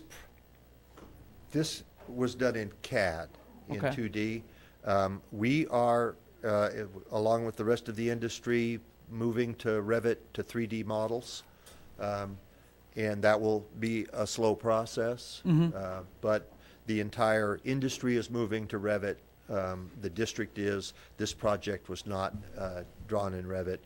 Some of our work has been. Okay. Thank you. Anything else? All right, we'll call for the vote. Director Snyder, Yes. Director Klool, Yes. Director Hayes, Yes. Director DeSalvo, Yes. Director Mayfield, Yes. Director Gosa. Yes. My vote is yes. Motion carries. Thank you. May I have a motion regarding approval of bid for West High School renovation project? Mr. President, Director DeSalvo. I recommend that the board approve the lowest responsible and responsive bid of Precision Builders in the amount of $729,000 for the West High School hallway and restroom renovation project. Thank you. Is there a second? Second. Is there any discussion? Okay, we'll call for the vote. Director DeSalvo. Yes. Director Kluhl. Yes. Director Snyder. Yes. Director Mayfield. Yes. Director Gosa. Yes. Director Hayes. Yes. And my vote is yes. Motion carries. Thank you. May I have a motion regarding approval of bid for Eisenhower and Madison restroom renovations project? Mr. President, Director Snyder. I move that the board approve the administration's recommendation to approve the lowest responsible and responsive bid of Swanson Construction in the amount of $244,000 for the Eisenhower and Madison restroom renovations project. Thank you. Is there a second? Second. Is there any discussion? Director Gosa. Mr. Maloney, I just want to say you did a great job tonight being on the hot seat there. Thank you, sir. Anything else? All right, we'll call for the vote. Director Snyder. Yes. Director DeSalvo. Yes. Director Gosa. Yes. Director Hayes. Yes. Director Kluhl. Yes. Director Mayfield. Yes. And my vote is yes. Motion carries. Thank you. Let's see here. We've got 2 discussion items. It's pretty close to 8 o'clock. Why don't we take a 4-minute recess and we'll continue with our discussions. Okay, we'll go ahead and reconvene the meeting. Let's talk about times and length of meetings. At our last meeting, there was a discussion about this, and you all received a document called Memo to the Board. And that was thinking about some of the key concepts that were presented during that discussion. And so these are just mostly my interpretation of the way that we were thinking. So number 1 and number 2. So number 1, it's acknowledged that board members volunteer hundreds of hours each year and should not be expected to use personal or vacation time, and that was referencing like work time, to attend meetings. And number 2 is that meetings that continue late into the night may result in poor decisions. There are some other items that are mentioned there. And then we also provided some information that Mary documented last year's meetings and this year's meetings, and you can see a number of things from those meetings. Our average committee of the whole meeting lasts 2.5 hours last year, and our average regular meeting lasted 2.75 hours. This year, our average committee of the whole is averaging 3 hours, and our average regular meeting is averaging 3.5 hours. We list the number of topics, and then there's some concepts that have been presented and some questions that have been added. And really, I don't want to take up too much time presenting this, but I'd like to hear what the board's thoughts are on some of these ideas and approaches to possibly providing methods for reducing the length of our meetings. So I'll open the discussion. Director Snyder. We had a cow meeting a couple months back, and it's the only meeting in the almost 4 years that I've been on the board where I've seen it was spelled out with the discussion items for that cow meeting. We're going to spend 30 minutes on this. We're devoting a half hour to this. We're going to give, an hour for this. And I kind of like a format like that rather than saying a regular meeting will only be 3 hours or 2 hours or whatever we would say, because every meeting is going to be different from one to the next. I mean, we're going to have more topics. We're going to have more. Sometimes we have, I an hour and a half before our meeting even starts, because we have a showcase, we have a presentation, we have, it all depends on what's packed into that meeting. And trying to identify how much time we want to allocate to a particular thing, I think might be more advantageous as a board than just flat out saying all meetings regular will be no more than 2 hours or 3 hours or whatever it would be. And I'm not sure how or why that one got those time slots in it, but I remember reading that, and after my first thought, which was no way, it was, I like the idea of trying though. Okay, thank you. Any additional discussion? Well, I'm not going to assume concurrence from one director discussing this. There was a pretty spirited discussion when we were talking before. The allocation that we did try, and that's correct, and we've actually tried it a couple of times over the years, trying to provide ideas of how long we think something might take. In one case, when we were limited, and this is some years back, we actually allocated certain amounts of time, but then when we were at that time, we stopped discussion. And that's really hard to do. It's got to be a little bit more thought. Director DeSalvo.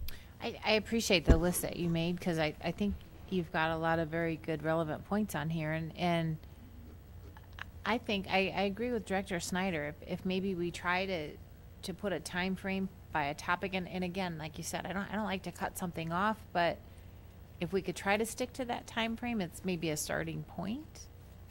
And knowing, you know, on the agenda committee when you're going to have a big hitter and something's going to take a lot of discussion, and I don't want to put more burden on the agenda committee, but I think they have an idea that, you know, what's going to take more time and thought, and perhaps we could start with that and see if that helps. Okay, thank you. Director Hayes. I think that is a good idea, because there's oftentimes during the agenda committee meeting that you've asked about how long do you think that'll take. So we've discussed that several times. And even with it down, if you, when you come in, you know approximately how long you will be here. And I think we would be more so mindful of how long we carried out the discussion. And if it was frivolous conversation, you only have 30 minutes, that everything you said would be pretty pertinent to what's going on rather than staring off. Thank you. Anybody else? Director Snyder. Looking over some of these numbers, it's not surprising, but yet it's pretty astonishing that, like 2016, we were here just for regularly scheduled meetings. This doesn't include any, other called meetings or anything else, almost 100 hours. And that's 100 hours of our time, but we obviously don't mind, because apparently none of us have anything better to do with our time. But it's also administration's time, it's our student school board members' time, it's our audience's time, it's everybody is pitching in here, and we can talk and say all the things we want to say, and I think we need to be respectful of everybody's time, not just the board time. So if you say that, are you recommending how to do that?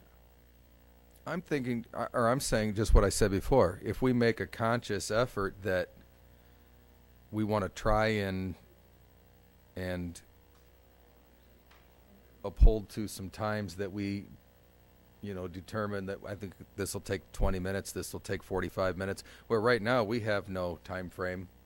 Could be midnight. I mean, we have no guideline. Okay. It's, it is something that I guess in this case for regular meetings and for COW, meetings, if it were to be done, it seems like the agenda committee is the only place that something like that could be done. And it would be not constraints, it would be just guesstimates, the way that I've heard the discussion so far. What about the other things? Times for standing board committees will be set by chairs of the committees. One of the things that I heard at the last meeting that I was stunned by is the amount of time that board members are taking away from not necessarily work, but their vacation time or personal time that's allocated, or time from work. Director Gosa has taken time actually away from work to attend these meetings. Others have used up valuable vacation and personal time that is a paid time in many organizations. So part of the discussion was that we're starting meetings too early. And that was really with respect to special meetings and not necessarily committee meetings.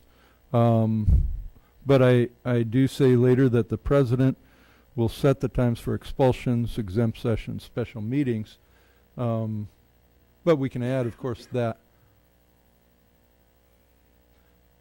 there has to be a sensitivity somehow. Now, some of those meetings are really, really challenging to establish because we have to have a quorum.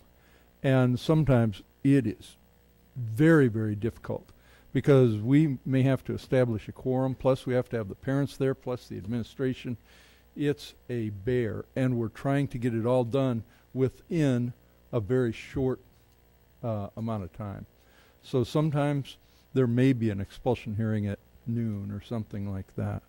But I think we can be sensitive when possible to not bunch up meetings and have 3 or 4 meetings in one day.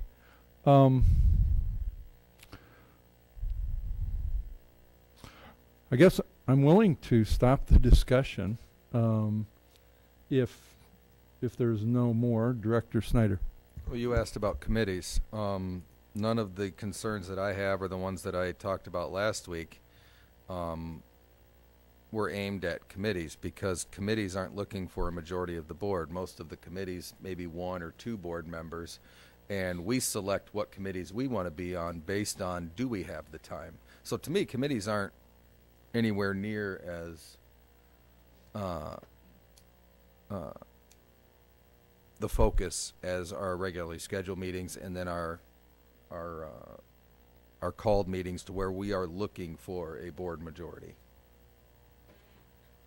Okay, thank you. Any additional discussion? Director Mayfield. I would like to mention that we all need to keep in mind of our time and be very courteous whenever possible with time, being to the point when possible. I would love to say the same things in 10 different ways. If that emphasizes a point, sometimes we have a tendency to do that because we feel it's so important. But I think that adds a lot to the length of meetings. But at the same time, I don't think we can sit here and put a time on how long a person should be talking.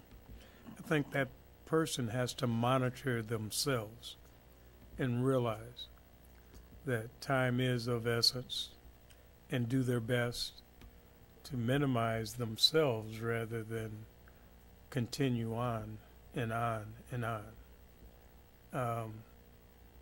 It's not something that we can sit down, and I don't think we should in any way say you can only speak 2 minutes or 5 minutes or 10 minutes on any subject. But I think it's very important that we monitor ourselves and try to be as courteous as we can to the whole process by limiting how long it takes us to do things, yet get our messages across. Thank you. Mm-hmm. Anything else? Director Snyder. I guess on what Director Mayfield was talking about, I agree with him wholeheartedly, and I also feel that I would never want any board member to not say something that they believe, because as board members, this table is our only outlet to share. This is our only time where we have the opportunity to speak about the things that we believe in as to why we're on the board. And being respectful of one's time is important, but I would hope that we wouldn't take a conversation and say, okay, it's been 15 minutes, we're done. I mean, there's going to be things that need to, if people have things to be said, I would hope that they would say it and not just stop due to time constraints, because this is important. Anything else? Director Gosa. As far as like the expulsion hearings go, is there a way to, if say I'm out of town, is there a way to Skype into one of those, or can you not do that, or? I think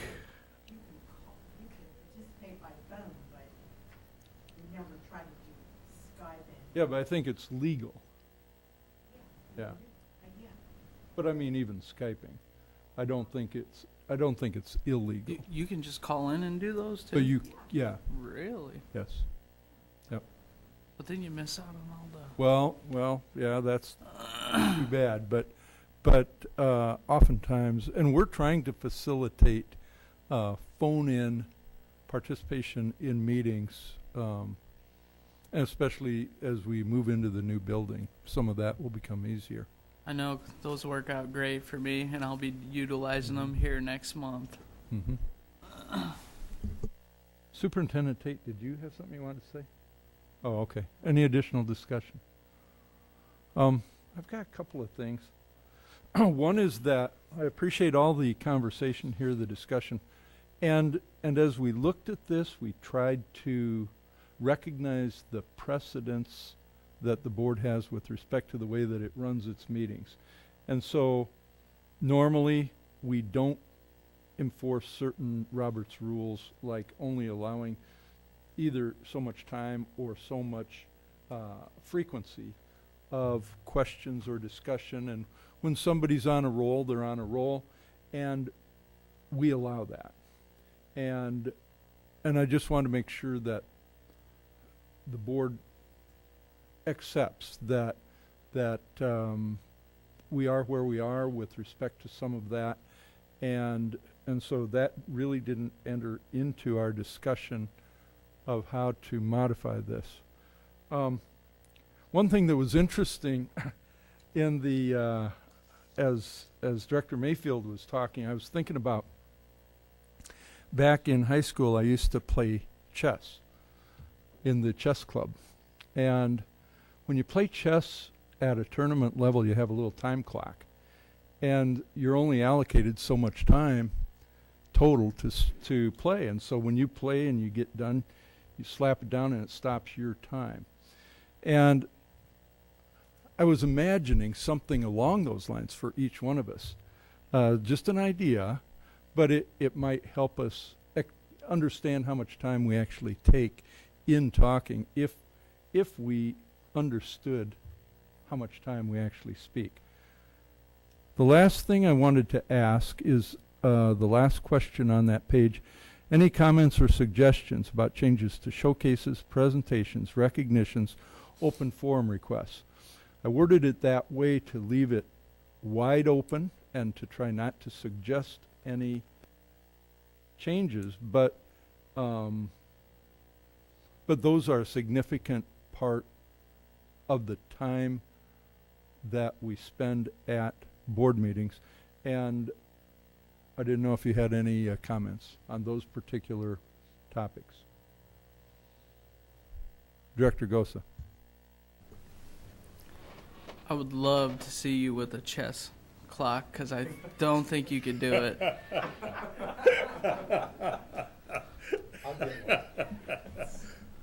We For could him by himself or for all? See. No, for him by himself. We should limit him to 50 words. It's a good idea. I'll see what I can do. Any additional discussion on these particular topics or on the whole topic of time? If not, we're going to move on. Thank you for your comments. Let's go to policies. Director Snyder. Okay. I'm going to skip over 604.06 for right now. We'll come back to it. Moving on to 401.49 was violence in the workplace. This one was reviewed by Deb Miller with no changes recommended. This is right out of Iowa Code. I'm just going to run through them real quick, and then we can come back, and anybody who wants to jump in on one, jump in.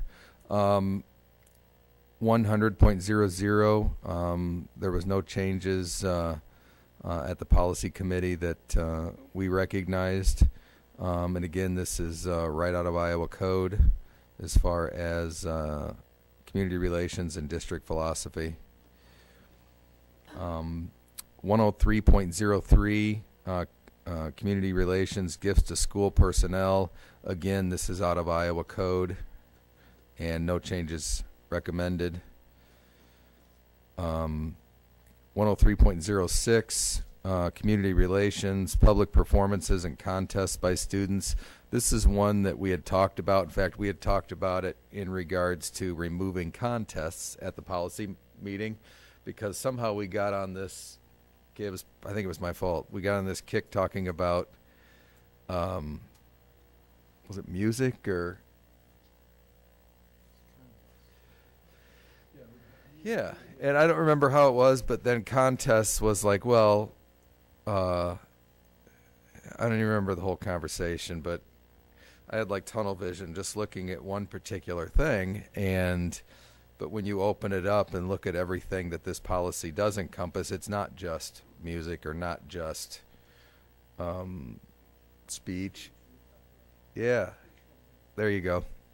Because we thought, well, how does contest come into play here in regards to, and I don't remember what the sentence was, but you can read it. So anyway, we recommend no changes on that. And then we'll come back to the last one. So let's go back to the music lesson one.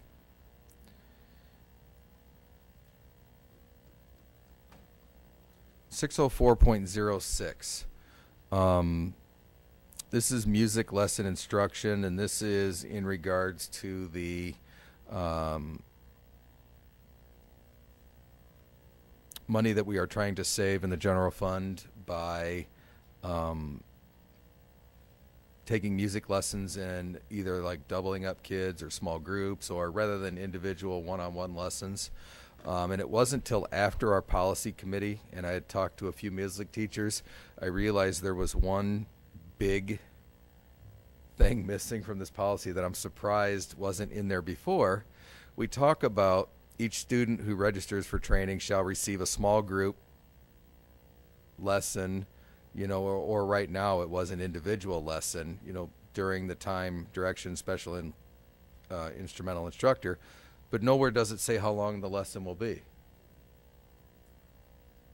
And come to find out, some schools are doing 10-minute lessons, some are doing 12-minute lessons, some are doing 20-minute lessons.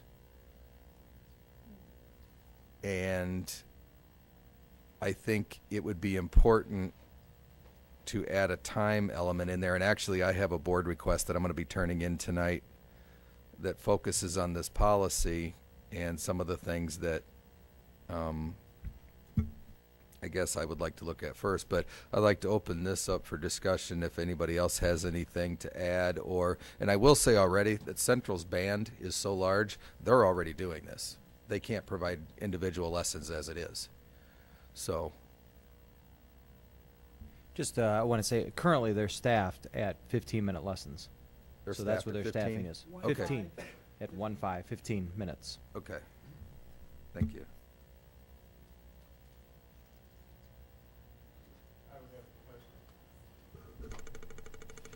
How many students in these groups are there? And grade level, as you're talking about groups, meaning that if you have beginners in elementary, are you talking 4 or 5 students? If you're talking high school, 6, 7, 8, 10 students, I don't know. When you're talking about a small group, does the skill level make a difference? And what age group are you talking about? Because this is very, I would say at least wide open as to describing what a small group is, considering what the ability level of the kids are. Have we, I shouldn't say we, but has it been discussed by those that are actually doing it? What's appropriate, meaning the teachers themselves? How many can they handle? At what age level? At what skill level? That's a question. And at the policy committee, we discussed that, and we decided we did not want to label that. We wanted to leave that up to the teachers who know their students, who know what level they're at, who know which students they could put with who, where one wouldn't discourage another, because you wouldn't want to put somebody who, takes lessons at Griggs on Monday nights and somebody who takes lessons at West Music on Tuesday nights and then also has their other lesson. That would be very discouraging for a child who's just starting out or at a completely different level. The ones who know who they could put with who and how they could maximize their time would be the music directors, and I think it would be better left in their laps to determine it than us as a board. And I believe, if I'm accurate, Mr. Schneiden, that is what we had talked about at the, we would rather it be more defined by administration than the board. Me too. Let's discuss.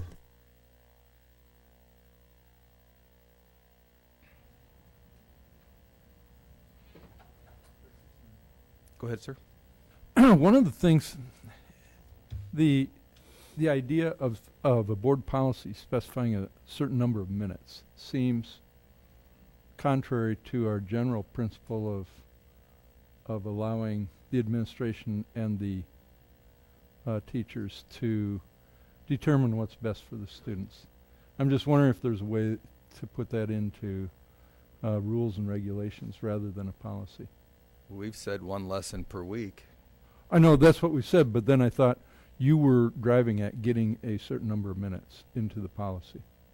Maybe I misinterpreted. Okay. Yes, I was. Oh, okay. We've already defined it at 1 lesson per week. Right. And we're doing this to save money.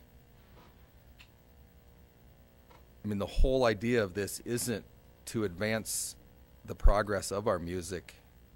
It's to cut money. I mean, this in no way will benefit students. Huh? It's the truth. This in no way will benefit students at all. It's all because we have to cut money.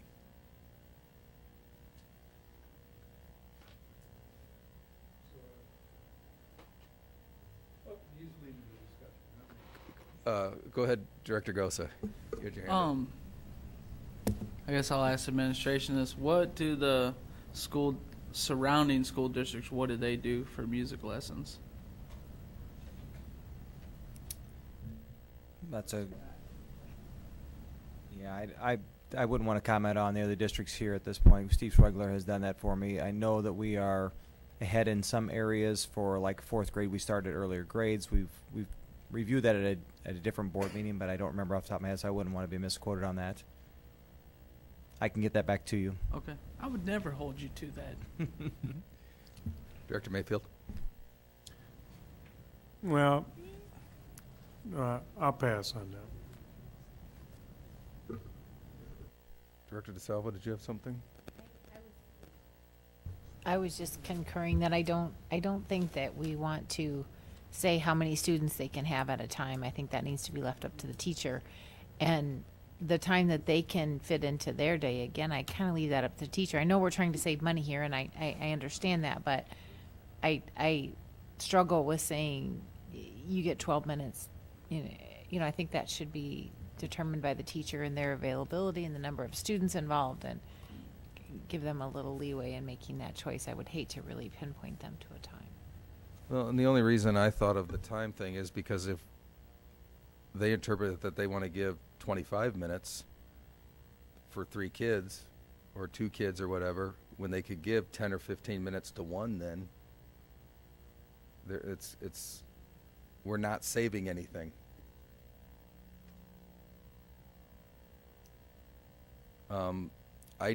I will tell you, in talking with music teachers throughout the high schools, they did say this policy would be less detrimental at the high school level than it would be at the elementary and intermediate level, because elementary and intermediate, they're still refining their skills, they're still learning, there's still frustration, there's still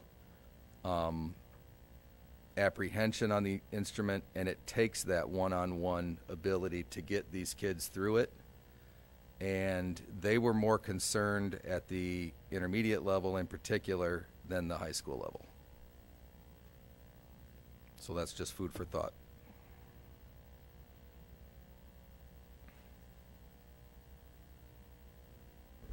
Director Goza. I'll just point out that this totally sucks for me because my daughter does violin, so now I'm going to have to go get private lessons and pay more. So thank you for that. Well, and that's also a very good point. The overwhelming majority of our kids, the only music training they get on their instrument is at school. The overwhelming majority.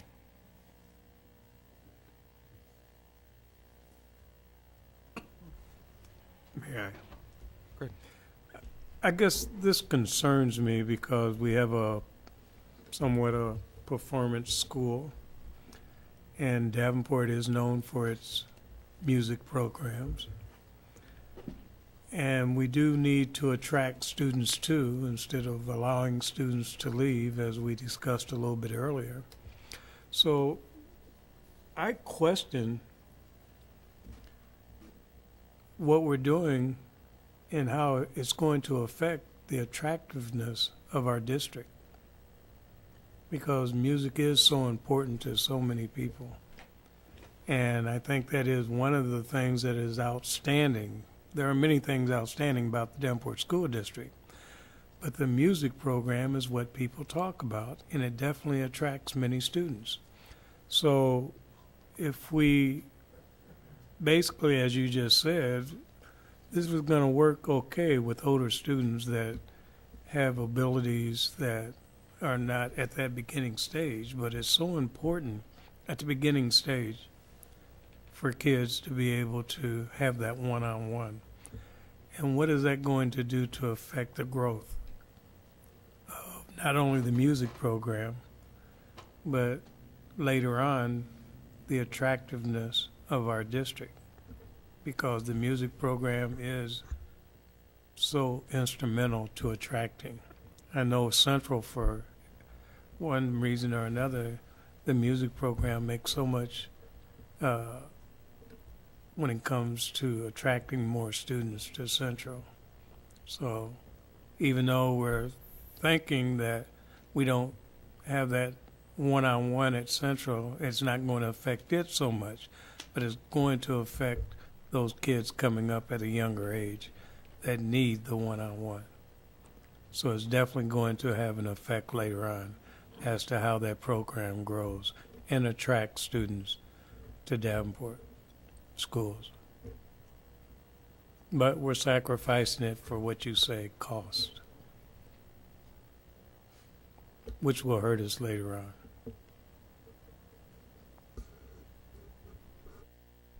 Director, and exclude a single lesson or a private lesson. If the instructor felt a child would benefit from a lesson by themselves, they still have the flexibility of doing that. That's why they defined it as a small group. Could be one, We didn't identify the number of kids in the group. I remember we had that conversation.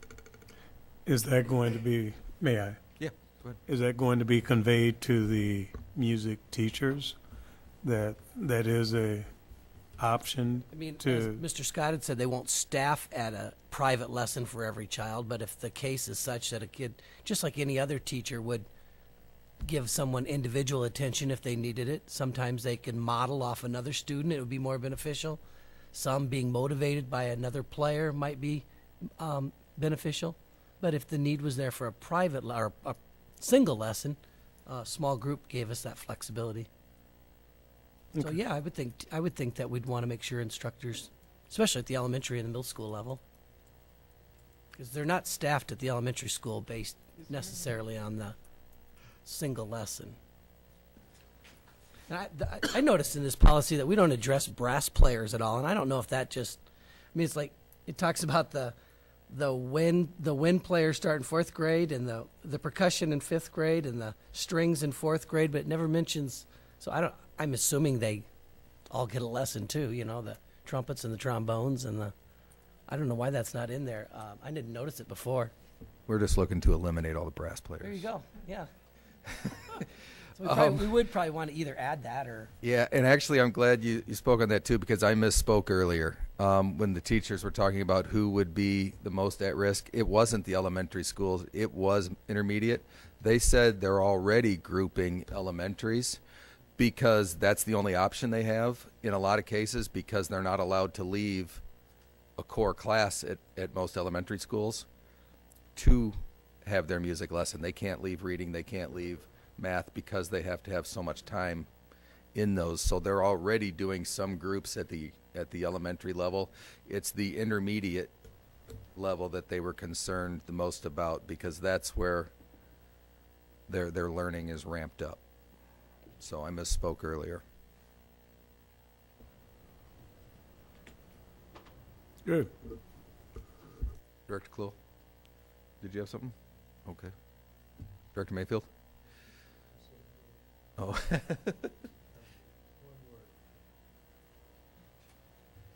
All right, so that's it for that one. Let's stroll down to the very last one. Okay. Just whatever feedback you guys would need. They are staffed. Steve Schwegler does go through, and this is all, every student is dedicated a 15-minute lesson. And so this is just direct upon giving the flexibility of making the budget cuts. If we don't cut this, I just think it's important you know that we need to add 2 teachers for next year. So if we keep even the current policy you have, I need to add 2 more music teachers for next year's budget, because I have to adhere to the policy.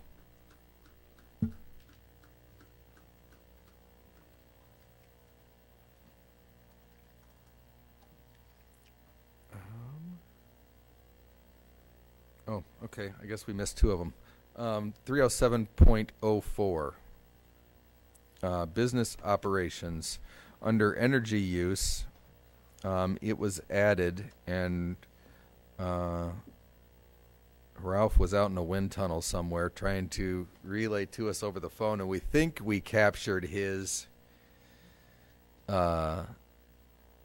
statement here accurately, and I will let him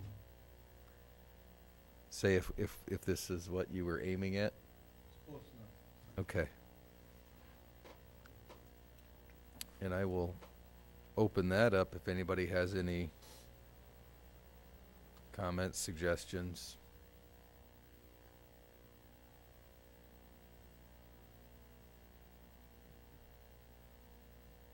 When do you ever hold back?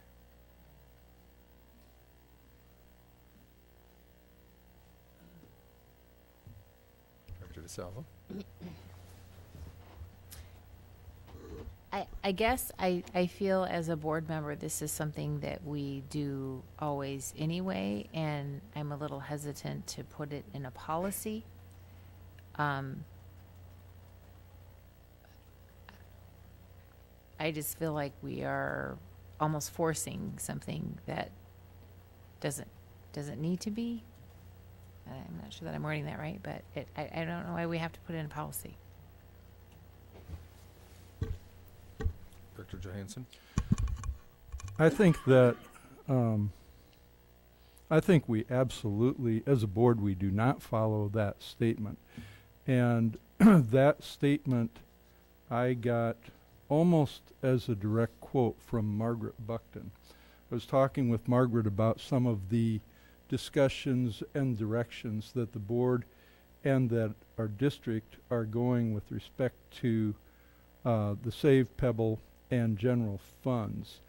And I would say generally she was stunned when I expressed the direction that we're going, and so she pretty much said this exactly, and I think that it's appropriate for boards to think about the relativity of these dollars and to be especially mindful of general fund expenditures and how those can be affected by Save and Pebble. So that's why I recommended to the policy committee that it be included. And I'm sorry, may I go?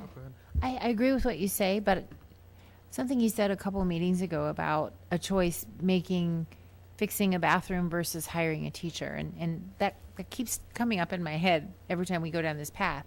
And I have concerns that, those are hard choices we have to make, and I don't want to have to say, but we're in an awful place where we do have to make that choice. Do we fix our bathrooms or do we hire a teacher? And it's horrible, the position we're in, but I hate that we have to stick it in policy when we should be doing it anyway.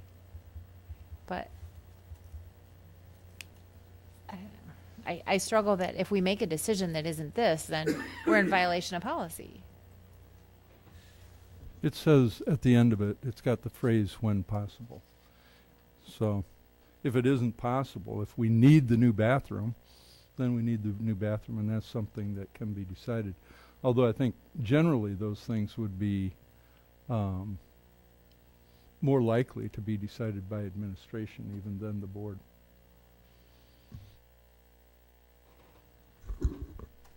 Anybody else? Director Kosa? I'm just gonna throw this one out there.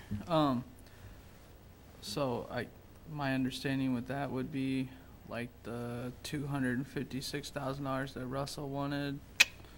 That's some teachers right there. I know it's two different funds, but the way that I was just throwing that out there, so maybe they would catch with what they said, save a bathroom, or do a So.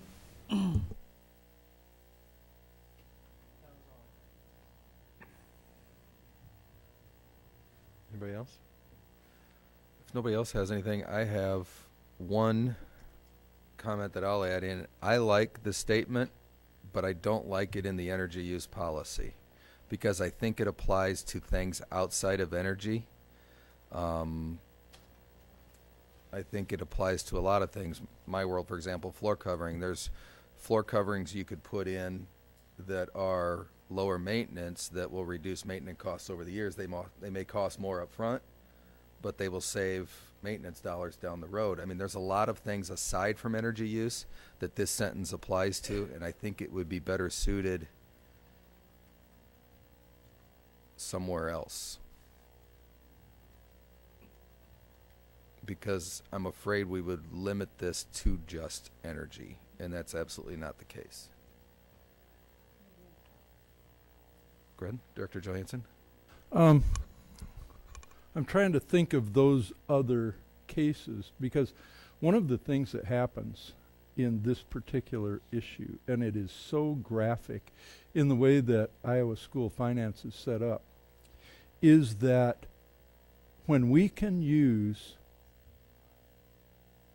money from one bucket, like Save, let's just forget about Pebble for a minute, and we can use that to essentially, and however we structure it, but right now, all of our general fund expenditures that are are made to electricity and probably power come out of the general fund as an expense, and it's a significant amount of money. and if we can use that money to offset basically what would be considered a capital project by most organizations, which would then reduce our general fund expenditures, I think is astonishing that we don't do those things. And so to not put it into energy use seems to minimize the intent. If there is another place to talk about how to, if we can use that statement somewhere in a policy statement, I think it'd be great. I have no idea where it would occur, but that's up to you and the policy committee to figure it out, I guess. Anybody else? If not, we'll move on to the last one, which is 102.02, board advisory committees. And again, there was no changes recommended here. Most of this, again, is right out of Iowa code. Go ahead. I have a question about one other policy that you read earlier. Sure. 103.03. Is it okay to go to that? Nope. Okay. Yeah.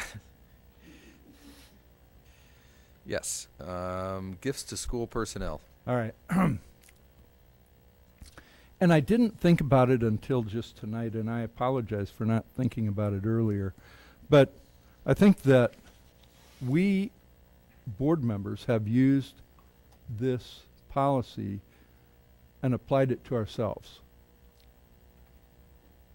And the way that this is titled, because I don't think that board members are school personnel. They clearly are not employees. And that's what this talks about, is employees may receive a gift on behalf of the district. They shall not, employees shall not do this, that, or the other.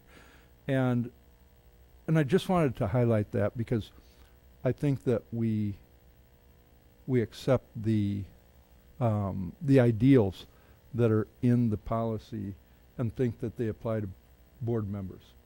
And I don't know if they should, the way that it's written.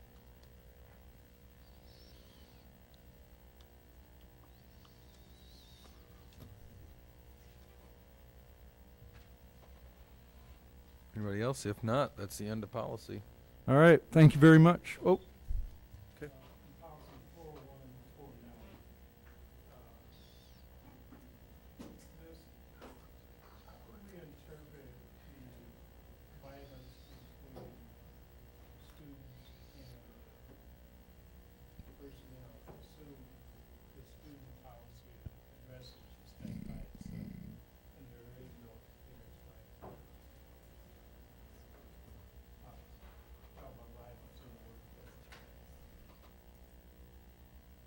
That I don't know.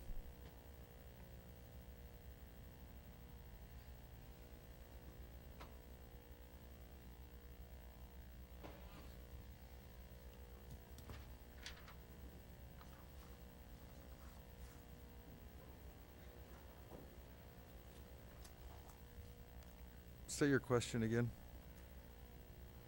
I know we have a student policy on violence, and we do have a violence in the workplace. Mm-hmm. And how does that relate?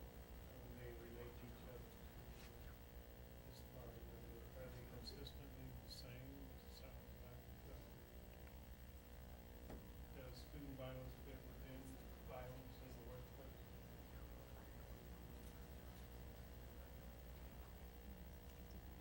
I mean, it's the same environment we're talking about. Yeah, I'll look it up. I know both, or this one is right out of Iowa code, and I can't recall what I know it's the student conduct policy, but we'll pull those up, and I'll send them to Mary. And This one addresses personnel, employee. Right.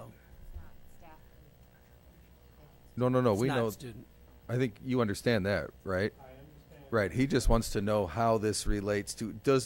Are we using the same wording for staff as we are with the students, or similar wording? Is that what you're? Okay.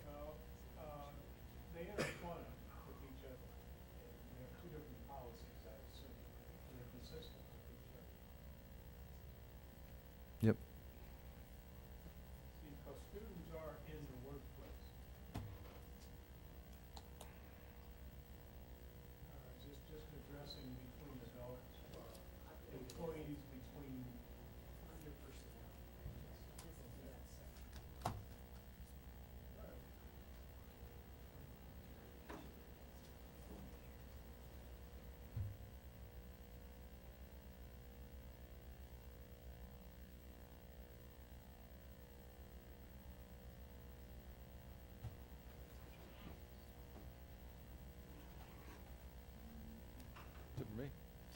All right, thank you very much. We'll move on to administrative reports. None.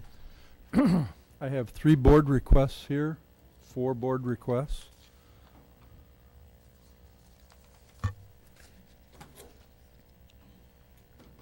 First is from Director Snyder, today's date 4/24.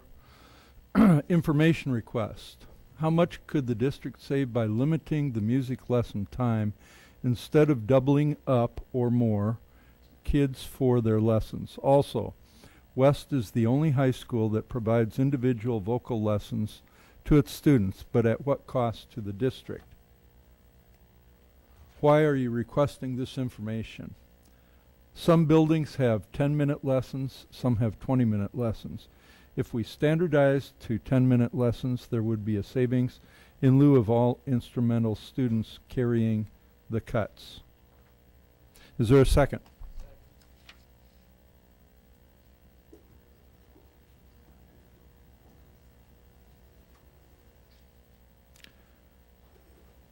Thank you. And there's an additional note. When would you like this information or agenda item ASAP so a policy can be completed? Thank you. Next is a request from Director Kluhl. Today's date, April 24th. The suggestion is perhaps a book discussion or a cow agenda item. Description of the request. Would like to have an opportunity for the board to talk about the possible implementation of a mastery-based diploma program as a pilot in the DCSD. Why are you requesting this information or agenda item? As President Johansson stated during the book discussion this evening, the board needs to find a way to become unfettered. Dr. Tate is doing a yeoman's job of making Davenport a district of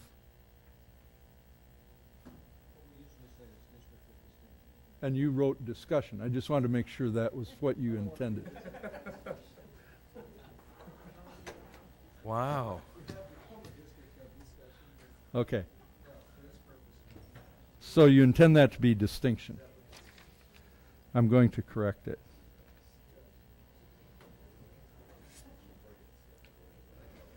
All right. As a learning board, we have leadership responsibility to ask, what if? To become unfettered.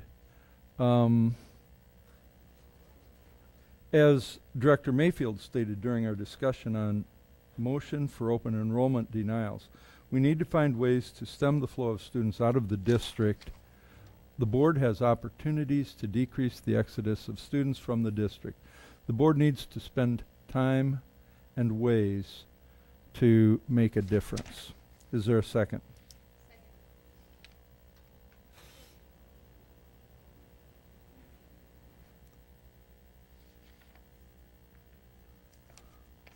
Thank you. So a lot of well, there's additional doodles on here I was trying to figure out as well. Okay, next is a request from Director Johansson, dated today, 4/24/2017. Agenda item, description of request, discussion of contracts and contract language. Why are you requesting this information or agenda item? It seems like all extra charges and upcharges are charged to the district, which maybe should be charged to others. Is there a second?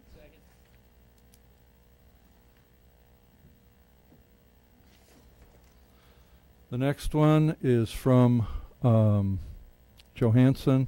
Date of request 4/24/2017. Agenda item.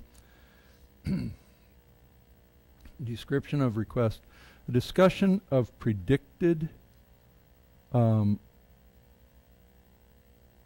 operating and maintenance costs by project in the future before authorizing a project. Why are you requesting this information or agenda item? I believe we don't clearly understand operating and maintenance costs effect on general budget when we authorize projects using Save and Pebble dollars. Is there a second? Okay, thank you. And there are no other board requests. I'll entertain a motion to adjourn. Second? All those in favor say aye. This meeting is adjourned.